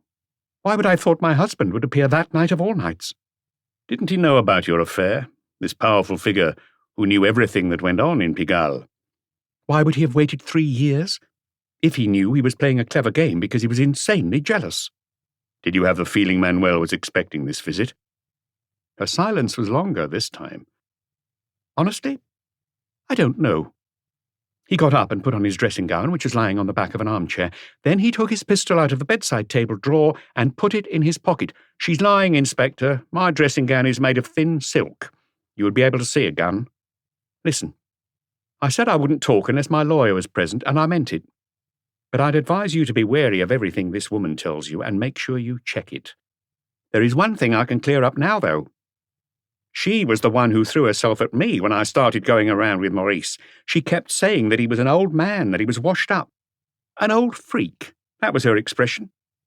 It was the other way around. It was he who— It was Manuel's turn to stand up. Stay in your seat. An impartial observer might almost have found the scene comical. Enthroned in his chair, with a row of pipes in front of him, Maigret was as expressionless as a wax figure in the Musée Grévin. He looked at each member of the couple in turn, gauging their reactions. The flea was still trembling in his corner, as if he was in imminent danger. The younger of the two brothers was listening in silence. For the moment, the Marcia case had been overshadowed by a bitter, merciless lover's quarrel. You can take over from him any day you like, that's what she said. She's ambitious, greedy. She started right at the bottom because she was on the game on Place Pigalle before working at the Tabarin. There was something nauseating about it all, and poor Lapointe tried to hide his indignation as he took notes. Had she already thought of killing him? Maigret asked in a quiet voice, as if it was the most natural question in the world. At any rate, it occurred to her in the first few months. Did you talk her out of it? It's a lie, Inspector. The only reason he became my lover was to step into my husband's shoes one day. Once again, didn't your husband suspect anything? He trusted me. Besides, it was the first time I'd cheated on him. That's a lie. She's even slept with Freddie the barman. He can testify to that. She swung around again with a look of loathing in her eyes, as if she was going to spit in his face. It would be easier, madame, if you sat down. I saw how you eyed up the furniture and pictures at Rue Balou. I was sure you'd understood, and that you were going to have them valued. They were bound to find out the truth, but it wasn't this Sponger's idea. Now Manuel was a Sponger. The Chateau Gang, as it was called, was my husband's idea, and he was the one who organized it. He had 6 or 7 trusted men dotted all over France. He'd contact them when he was planning a job, and they'd assemble at the meeting place he gave them. The Maury brothers would be there with their lorry and some crates to allay suspicion. What happened to the furniture and the different works of art after Maurice and Manuel had taken their share? They went back to the country, to crooked antique dealers. I dare you to say that isn't true. It's the only true thing she's said since we've been here, Inspector. I can't deny it because the furniture will be valued. You directed operations, though. On the ground, yes. But the orders came from Maurice. He didn't take any risks. In his restaurant, he played the part of the reformed criminal, and examining magistrates would shake him by the hand. Was it a good business? A gold mine. Then you tried to take over. It was her idea. Are you sure of that? It's my word against hers. You can think what you like. I'm sorry I threw the gun into the Seine, because you would have found her fingerprints on it, not mine. Don't you see he's telling a barefaced lie? Just when they were least expecting it, Maigret looked at the flea, who turned white. What time did you ring up? Chapter 8. Just before midnight, he stammered. What did you tell him? The truth. What truth? That his wife and Manuel were in the apartment. What made you do that? Justin turned his head away almost sulkily, like a schoolboy who's been caught doing something wrong. Answer? I don't know. I wanted revenge. What for? Everything. I tried to join the gang 2 years ago. I knew how they worked. I know almost everything that goes on in Pigalle and on the Butte. I asked Manuel Maury to take me on, and he said he didn't need a little runt like me. It was Manuel's turn to say, He's lying. Maigret was chain-smoking his pipes, and the air was blue with smoke. You can smoke too, he said. What about me? Asked Lean. You can too. I don't have any cigarettes, and I don't want one from that scum. Maigret handed her a packet, which he took out of his drawer, but drew the line at lighting her cigarette. Her hands were shaking so much she had trouble doing so and needed 3 matches. What's your version of the truth, Manuel? He never came to me about anything, and I only knew him from running into him occasionally on the streets of Montmartre. Everyone knew he was an informer. It's not true. One at a time. Go ahead, Justin. I rang up to get my revenge for this man's contempt. Where did you ring from? From the nearest telephone box. I could see the lights of the restaurant in the distance. Did you know all hell was going to break loose? I wasn't certain. But you didn't mind that possibility? No. If someone else had been involved, would you have done the same thing? This question threw him a little. He had to think. I don't know, he admitted. Weren't you getting revenge for your height and your appearance, which made people stare at you in the street? I don't know, he repeated. Listen carefully to the question I'm going to ask you. You've just told a lie because you're afraid of Manuel. The midget panicked again, as if the Maury brothers were all-powerful even here. I told the truth. No. The truth is that you were paid to make that telephone call at a particular time. Who's supposed to have paid me? Manuel, of course. Come on, the latter exclaimed. I'd like to know why I'd arranged to be caught in the act by my mistress's husband. Justin finally started talking. He gave me 1,000 francs. He threatened to have me killed if I was stupid enough to say anything. He said, I've got men everywhere who'll do it if I can't. I felt sorry for Monsieur Maurice. I liked him. But you still did as you were told. I didn't want to be shot. Didn't you think that Monsieur Maurice might shoot first? The minute that man," he pointed to Manuel, "the minute that man decided what was going to happen, there was no escaping it. He's a sort of devil." Maigret couldn't help but smile as Lean took centre stage again. "You see, I wasn't lying, Inspector. I didn't know about this telephone call. I wasn't expecting my husband to burst in, and so I didn't have a gun." "That's not true. Lying comes to her as easily as breathing. The telephone call was her idea. I can still hear her saying to me, if you kill him or have him killed, doesn't matter where, you'll end up being the prime suspect because the police will soon find out about our relationship. But suppose he catches us in flagrante, so to speak. I know him. He won't come unarmed. He'll threaten you or maybe me. Either way, it's self-defense." "That doesn't prove that you didn't fire the gun," she said, tears of rage in her eyes. Turning to Maigret, she pleaded, "What do I have to do for you to believe me?" "It's not up to me to believe you. As I've already said, it's the jury that will decide." "I've never touched a gun in my life." "That's not true," Manuel put in. "I saw her shooting seagulls in Bandol." "With a pistol?" "Her husband's." "Did she hit any?" "She killed some while I was watching." "Just now?" "Yes, Inspector." "When did Manuel tell you about the telephone call? And where were you?" "It was the night of the murder in Rue Pigalle. I'd just taken Blanche to the Canary. I go there every day at the same time." "Did he tell you to call around midnight?" "Yes." "You see," cried Lean, "I didn't even know where the flea was, and Manuel made sure not to mention the telephone call." Maigret was thirsty. He would have given a great deal to have some beer sent up, but then he would have had to order for everybody. He had achieved something important, the main thing, in fact. Now they had turned against each other. The two lovers had stopped denying that Monsieur Maurice had been murdered in the apartment on Square La Bruyère. Their respective guilt didn't concern him so much. It wasn't only the gunshot that mattered, it was also what had happened before. The preparation. He turned to Manuel, who was smoking a cigarette, a defiant look on his face. "Why, after engineering this crime of passion, did you call your brother to help you take the body to Avenue Junot?" "Exactly. That's what proves I didn't fire the gun. If I had, I would have admitted it because it would have been self-defense. But the minute Lean did it, it became harder to convince anyone of that. I told her to go home and promised her I'd take care of everything." Maigret looked from one lover to the other. They were each as capable of lying as the other.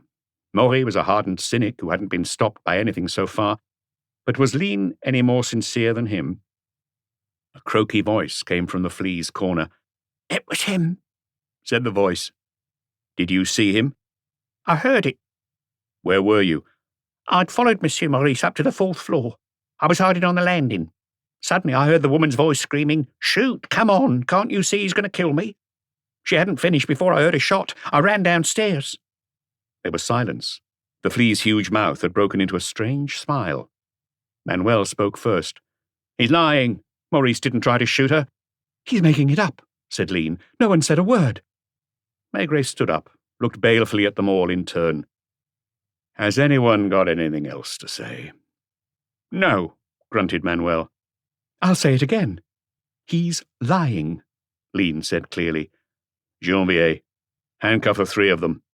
"But I didn't have anything to do with it," protested Joe, the younger Maury. "Didn't you help your brother get rid of the body?" "That's not a crime." "It's called aiding and abetting. Handcuff them." "Me too," squealed Lean, as if she were about to throw a fit. "You too." Then Maigret told Lapointe, "Help Janvier take them to the cells."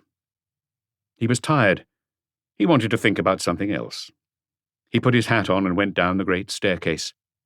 Large drops of rain were starting to fall, making black circles on the pavement. He reached Place Dauphine, where 2 of his colleagues were drinking pastis. He was tempted for a moment, then thought better of it.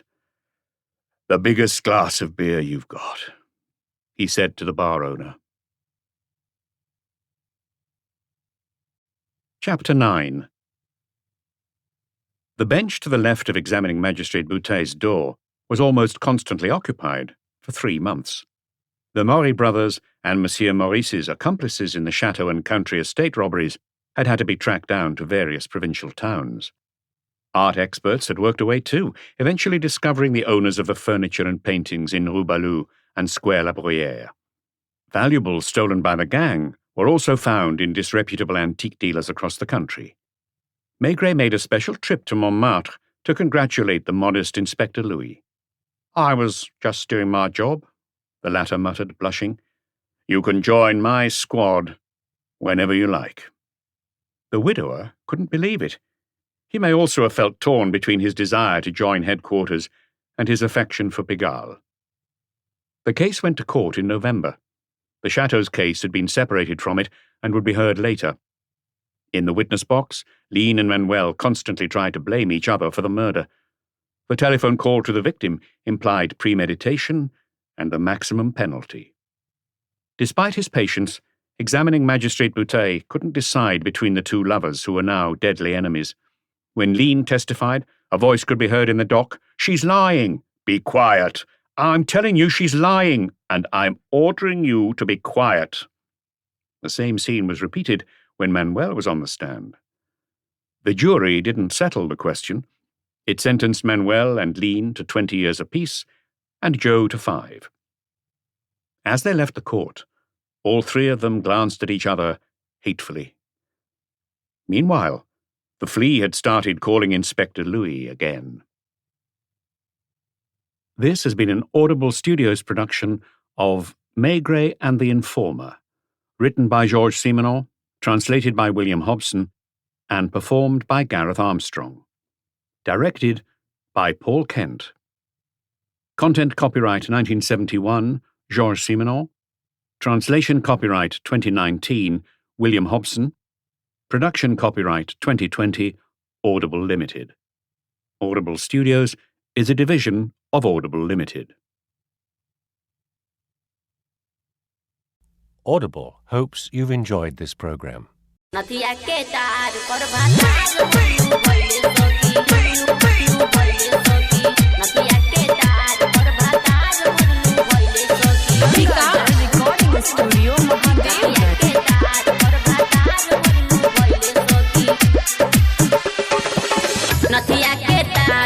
के तार पर भातार मरलू भइले सखी हमरे फेरा में राते खनबो नाही खइले सखी हमरे फेरा में राते खनबो नाही खइले सखी नथिया के तार पर भातार मरलू भइले सखी नथिया के तार पर भातार मरलू भइले सखी नथिया के तार पर भातार मरलू भइले सखी नथिया के तार पर भातार मरलू भइले DJ Vikas Raja DJ Vikas Raja नथिया के तार पर भातार मरलू भइले सखी नथिया के तार पर भातार मरलू भइले सखी नथिया के तार पर भातार मरलू भइले सखी जब से हम पहनले बानी मार्केट से कीन के हो रुपवा उड़वला हमार सोइया की नींद के हो जब से हम पहनले बानी मार्केट से कीन के हो रुपवा उड़वला हमार सोइया की नींद के हो मछरी नियन हमरे में ऐसन अझुराइल सखी मछरी नियन हमरे में ऐसन अझुराइल सखी हमरे फेरा में राते खनबो नाही खइले सखी नथिया के तार पर भातार मरलू भइले सखी नथिया के तार पर भातार मरलू भइले सखी नथिया के तार पर भातार मरलू भइले सखी DJ Vikas Raja DJ Vikas Raja नथिया के तार पर भातार मरलू भइले सखी नथिया के तार पर भातार मरलू भइले सखी नथिया के तार पर भातार मरलू भइले सखी हर घड़ी गलिया के अंगुरी से छुअत रहत छैला कुनाल धीरज तो हमरे पमुअत रहत धीरज तो हमरे हर घड़ी गलिया के अंगुरी से छुअत रहत छैला कुनाल धीरज तो हमरे पमुअत रहत नंदजी छुई हाथ के दुखवलसो नंदजी छुई हाथ के दुखवलसो नथिया के तार पर भातार मर अझुरले सखी नथिया के तार पर भातार मर अझुरले सखी Someone well known? Monsieur Maurice, as everyone calls him. Maurice Mercier, that is. From La Sardine? He nodded. Has he been murdered? Apparently. I'd better go and have a look. He sipped his coffee, filled a pipe, then went and opened the window a little to see what the weather was like. It was still raining, such a fine, slow rain that you could only see it in the halos of the streetlights. Are you taking your raincoat? I won't bother. It's too hot. It was only May, a glorious May until recently, but then the weather had broken and storms had given way to this vague drizzle that had been falling for the past 24 hours. See you soon. You know that guinea fowl you made was marvellous. Not too heavy. He chose to leave that question unanswered because he could still feel it, sitting on his stomach. A small black car was waiting for him at the door. Avenue Junot. What number? You'll probably see a crowd. The streets looked black and glossy, as if they'd been lacquered. There was almost no traffic. It took only a few minutes to get to Montmartre, but not the Montmartre of nightclubs and tourists. Avenue Junot was on the fringes, so to speak, of all that hustle and bustle. A street mainly lined with villas which artists, who had started on the Butte and remained loyal to it, had commissioned after becoming successful. They spotted a crowd on the right-hand pavement, and despite the late hour, saw lights on in the windows and people in their nightclothes leaning out. The local chief inspector had already arrived, a shy, thin little man who came rushing up to Maigret. I'm glad you're here, Detective Chief Inspector. This is something that really could cause a scandal. Are you sure it's him? Here's his wallet. He handed him a black crocodile skin wallet, which was empty except for an identity card, a driving license, and a piece of notepaper with a few telephone numbers written on it. No money. A big roll of notes, 3,000 or 4,000 francs, I haven't counted, in his hip pocket. No gun. A Smith & Wesson that hasn't been used recently. Maigret went over to the body and had a strange sensation looking down at Monsieur Maurice. He was wearing a dinner jacket, as he did every evening, and there was a large blood stain across his shirt front. Any blood on the pavement? No. Who found the body? I did, a soft voice said behind him. It was an old man whose white hair formed a halo around his head. Maigret thought he recognized quite a well-known painter, but couldn't remember his name. I live in the house opposite. Sometimes I wake up at night and have trouble getting back to sleep. He was wearing an old raincoat, which he had put on over his pajamas, and a pair of red slippers. When that happens, I go over to the window and look out. Avenue Junot is quiet, deserted. Cars hardly ever come down here. I was surprised to see a black and white shape on the pavement, and I went down to have a look. I rang the police station. These men turned up in a car with its siren blaring and all the windows filled with inquisitive faces. There were about 20 people on the street, passers-by and neighbours in nightclothes, looking at the body and the little knot of officials. A local doctor explained, That's me finished here. He's very much dead, I can assure you. Now it's a matter for the pathologist. I've called him, announced the chief inspector, and I've informed the prosecutor's office. An assistant prosecutor was getting out of a car at that moment, in fact, accompanied by his clerk. He was surprised to find Maigret on the scene. Do you think it's an important case? I'm afraid it might be. Do you know Maurice Mercier? No. Haven't you ever eaten at La Sardine? No. He had to explain to him that it was the sort of place where you were as likely to run into socialites and artists as you were major league criminals. Dr. Bourdet, the pathologist who had taken over from Dr. Paul, got out of a taxi, grumbling. He distractedly shook hands and remarked to Maigret, you're here too. Bending over the body, he examined the wound by the light of an electric torch produced from his bag. Only one bullet, if I'm not mistaken, but large caliber and fired practically at point-blank range. What was the time of death? If he was brought straight here, the murder must have been committed around midnight. Let's say between midnight and 1 a.m. I'll tell you more after the post-mortem. Maigret went over to Velia, an inspector from the 18th arrondissement, who was discreetly keeping his distance. Did you know Monsieur Maurice? By reputation and by sight. Did he live locally? I think he lived in the 9th, around Rue Belleau. He didn't have a mistress around here, did he? It was a strange thing to do, really, if you had a dead body on your hands, to travel from another neighbourhood so you could leave it in sleepy Avenue Junot. I think I would have heard about it. Someone who could tell you is Inspector Louis of the 9th arrondissement. He knows Pigalle like the back of his hand. Maigret shook hands all round and was getting into the little black car when a journalist appeared, a tall fellow with unkempt red hair. Monsieur Maigret? Not now. Talk to the inspector or the chief inspector. Turning to his driver, he said, Rue Balou. He had automatically hung on to the dead man's identity card. Glancing at it, he added, 21A. It was quite a sprawling townhouse, one of several in the street, which had been turned into apartments. Among the brass plates on the right of the door, they saw one with the name of a dentist, referring people to the second floor. On the third floor was a neurologist. The bell woke the concierge.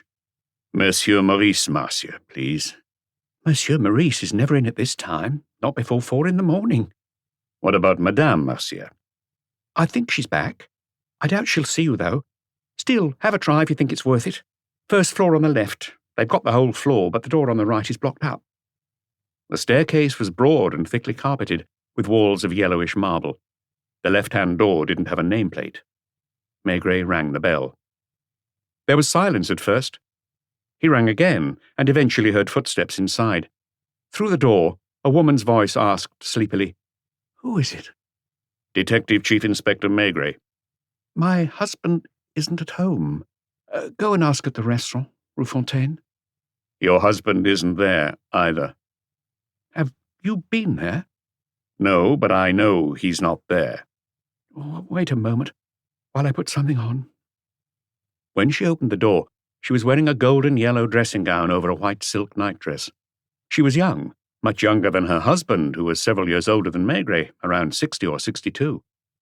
She observed Maigret indifferently, with the merest flicker of curiosity. Why are you looking for my husband at this time of night?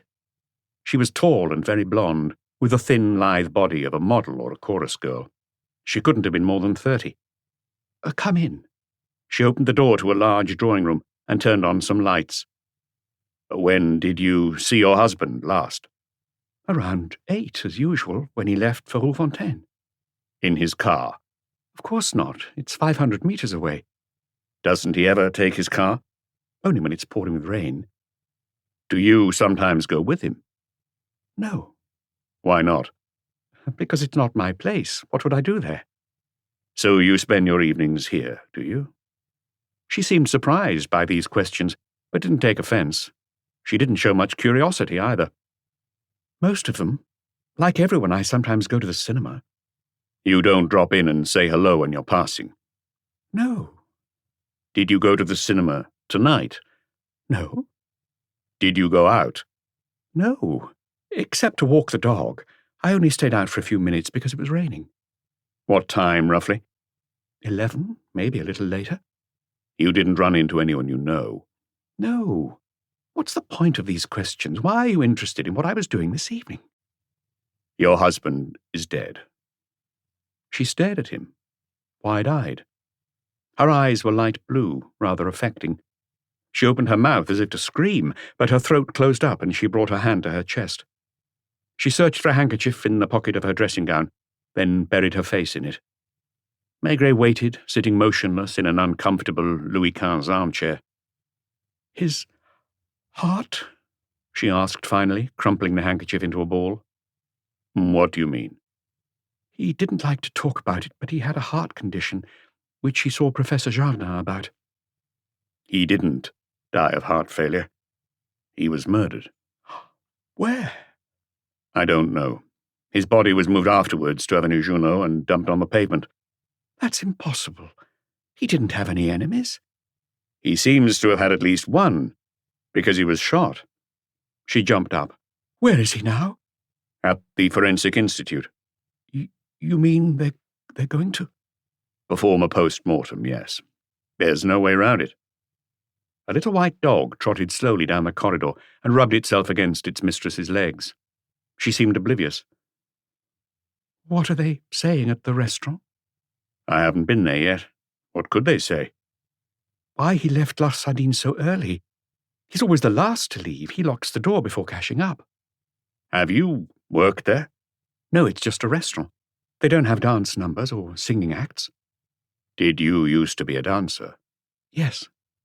Don't you dance any more? Not since I got married. How long ago was that? 4 years. Where did you meet him? At La Sardine. I used to dance at the Canary.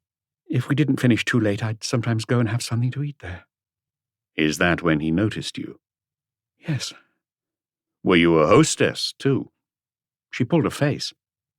It depends what you mean by that. If a customer asked us, we wouldn't refuse to drink a bottle of champagne with him, but that's as far as it went. Did you have a lover?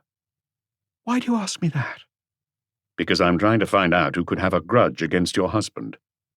Well, I didn't have one when I met him. Was he jealous? Very. Were you? Don't you think, Detective Chief Inspector, this line of questioning is a little distasteful when a woman has just learned of her husband's death? Do you own a car? Maurice recently gave me an Alfa Romeo. What about him? What car did he have? A Bentley. Did he drive? He had a driver, but he did drive himself sometimes. I'm sorry to have been so unpleasant. Unfortunately, it's my job. He stood up, sighing. The large drawing room, which had a magnificent Chinese carpet in the centre, was perfectly silent. She showed him to the door. I may have further questions in the next couple of days. Would you rather I called you in to Quai des Orfèvres or came to see you here? Here. Thank you, she replied with a curt good evening. His stomach still felt strange, and his head was heavy. La Sardine, Rue Fontaine. A few expensive cars were still parked in front of the restaurant, and a liveried doorman was pacing about on the pavement. Maigret went in and took a breath of cool, air-conditioned air. A head waiter he knew well, Raoul Comitard, came rushing up. A table, Monsieur Maigret? No. If you're after the boss, he's not here.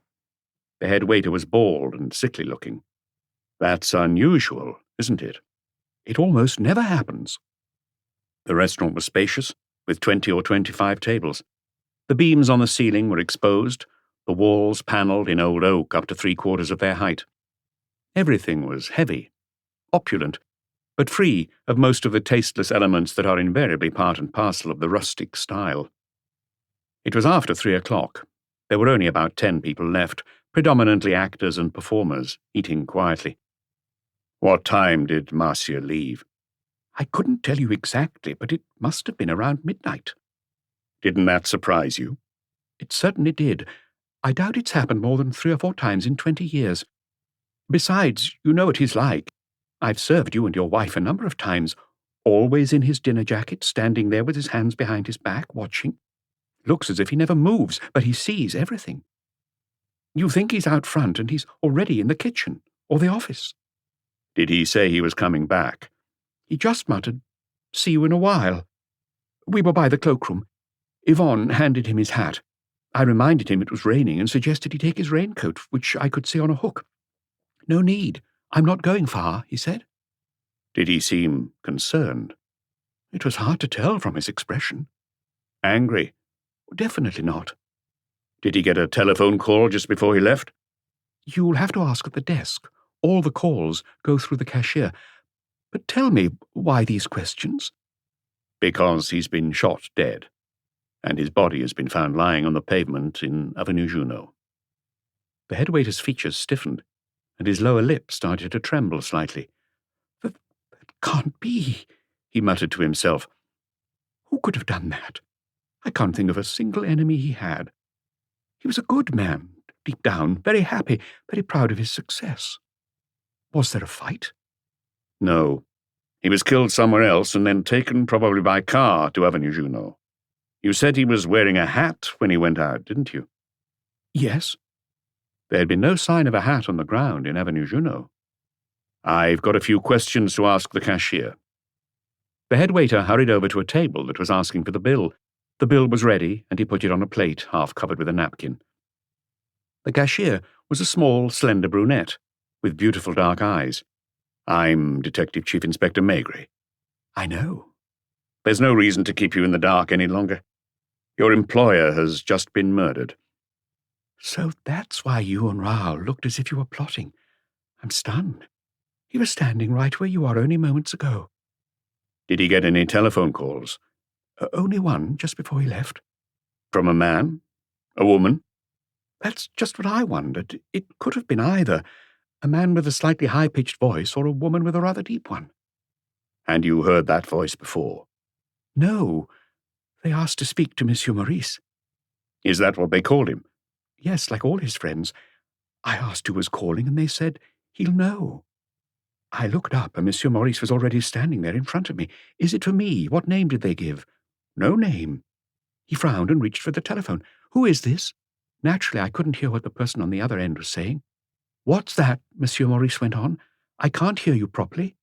What? Are you sure? If I get my hands on you... They must have been calling from a telephone box because they put more money in. I recognized the sound. I know where that is as well as you do. He slammed the phone down. He was heading for the door when he swung round and went into his office behind the kitchens. Does he often go in there? Hardly ever during the evening. When he comes in, he goes in there to have a look at the post. In the evenings after we close, I take him the money and we go over it together. Is the money kept here overnight? No, he takes it away in a briefcase. A special one we only really use for that. He would carry a gun as well, I imagine. He takes his automatic out of the drawer and puts it in his pocket. Monsieur Maurice hadn't been carrying any money that night, but he had still gone back to his office to fetch his gun. Is there another gun which is kept here the whole time? No, that's the only one I know of. Will you show me his office? One moment. She handed a note to Raoul Comita. This way. They went along a corridor with green walls. On the left, a glass panel gave a view of the kitchen, where 4 men seemed to be tidying up. Here it is. I suppose you have the right to go in. The office was simple, not ostentatious. 3 good leather armchairs, a mahogany Empire desk, a safe behind it, and some shelves with a few books and magazines. Is there any money in the safe? No, just the accounts. We don't really need it. It was there when Monsieur Maurice bought the restaurant, and he never had it taken out. Where was the gun usually kept? In the right-hand drawer. Maigret opened it. There were papers, cigarettes, cigars, but no automatic. Does Madame Marcia often ring her husband? Hardly ever. Did she ring him this evening? No, the call would have come through me. What about him? Doesn't he ring her? Really, I can't remember the last time he did. It was sometime before last Christmas. Thank you. Maigret was feeling the weight of his tiredness and collapsed onto the back seat of the little black car. Boulevard Richelieu. The rain had stopped, but the ground was still glistening and the sky was clearing in the east. He had a vague sense that something about all this didn't add up. It was true that Monsieur Marcia was no saint. He had had a pretty turbulent youth and had been convicted of procuring a number of times. Then he had risen through the ranks when he was about 30, becoming proprietor at what at the time was one of the most famous brothels in Paris, in Rue de Hanovre. The brothel wasn't in his name. He spent the better part of his afternoons at the races, and if not, was generally to be found playing cards with other crooks in a bistro on Rue Victor Massé. Some people called him the Judge. They claimed that when there was a dispute between figures in the underworld, he would have the final say. He was a good-looking man, dressed by the best tailors, never wore anything but silk underwear. He was married and already living on Rue Balou at the time. He was growing stouter with age, which gave him added gravitas. Wait, Maigret had forgotten to ask the cashier if the person who had called had had an accent. That could prove important at some stage. For the moment, though, he was at a complete loss.